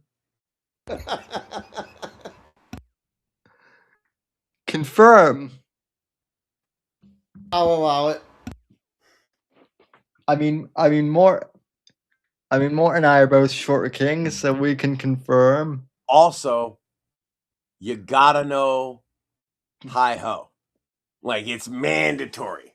It's after work dwarf requirement that you have to know how to do the whole bit, right? Because when you're with other dwarfs and they start doing it, you have to go along with it for the whole ride. Well, I mean, dwarf law, Sam. We're not that short. We're just sitting down most of the time. These motherfuckers can't even hi-ho. Kind of dwarfs are you? Apparently not very good ones. But anyway, we'll work on that, Sam. We're gonna get you a pickaxe. You need more beer. I mean, Max, I will always take more beer for And sure. treasure. We got to go find treasure. Is there a dragon that you're aware of? I mean, there are no dragons. No, I'm just trying to figure out how we could get him some treasure. If the dragon would have treasure, we could just go steal it. But now if he says there's no more dragons around, it gets a little bit more difficult. I'm going to have to ask one of the old crackhead wizards down in Providence, Sam. I mean, Craig might know where the dragons are in Florida. No, he'll hit the pipe, and then he'll cast a few spells with the smoke, and he'll tell me where I can find one of them dragons. And then all we got to do is go sneak in and steal the hoard, get you some treasure. That also counts for going on an adventure, and we can drink a lot on the way so as to meet the beer requirement too. We're going to have to stop to mine some ore, like stone mostly, but you want to like find iron and shit. And also, Sam, you're really going to have to work on your hi-ho game. I don't want to call you out like that, but you're gonna have to. I know. Well, and I We're definitely gonna am dwarfing hard though. You're gonna be out here dwarfing like a pro in no time. Well, and I definitely am gonna have to get more beer because I'm one short this evening. So shame. But we are at the 3-hour mark officially, so I think that is a good time to wrap things up. We've kind of showed everything. Thank you everyone for tuning in and for staying with us for these entire 3 hours. I'll be back. Sam. I'll be back Monday with either a guest or just me, and then I'm sure more things will happen by the time we're back here next week. So I'll definitely see you guys on Friday for Bits and Bones, and take care, everyone. The right to offend is not some pesky little part of freedom of speech that we have to put up with. It is the heart and soul and lungs of freedom of speech. It is the coursing lifeblood of human progress. It is the instigator of liberty and modernity and science and understanding. What a laughing stock today's student leaders are, that they can so casually dismiss the right to be offensive without realizing that their lovely, enlightened lives are the gift of individuals who gave offense. Offensiveness is not just something we have to begrudgingly accept. Offensiveness is the motor of human progress. Thank you for watching the Whitfield Report live on the Right to Offend Media Network. Make sure to check out Sam's books on Amazon, Audible, and Kindle. You can follow Sam on X at SamW_NGC and the Right to Offend Media Network at RTO Media. Like, comment, subscribe, and share with your friends. And until next time, God bless, God save this great nation. God, freedom, legacy, in that order.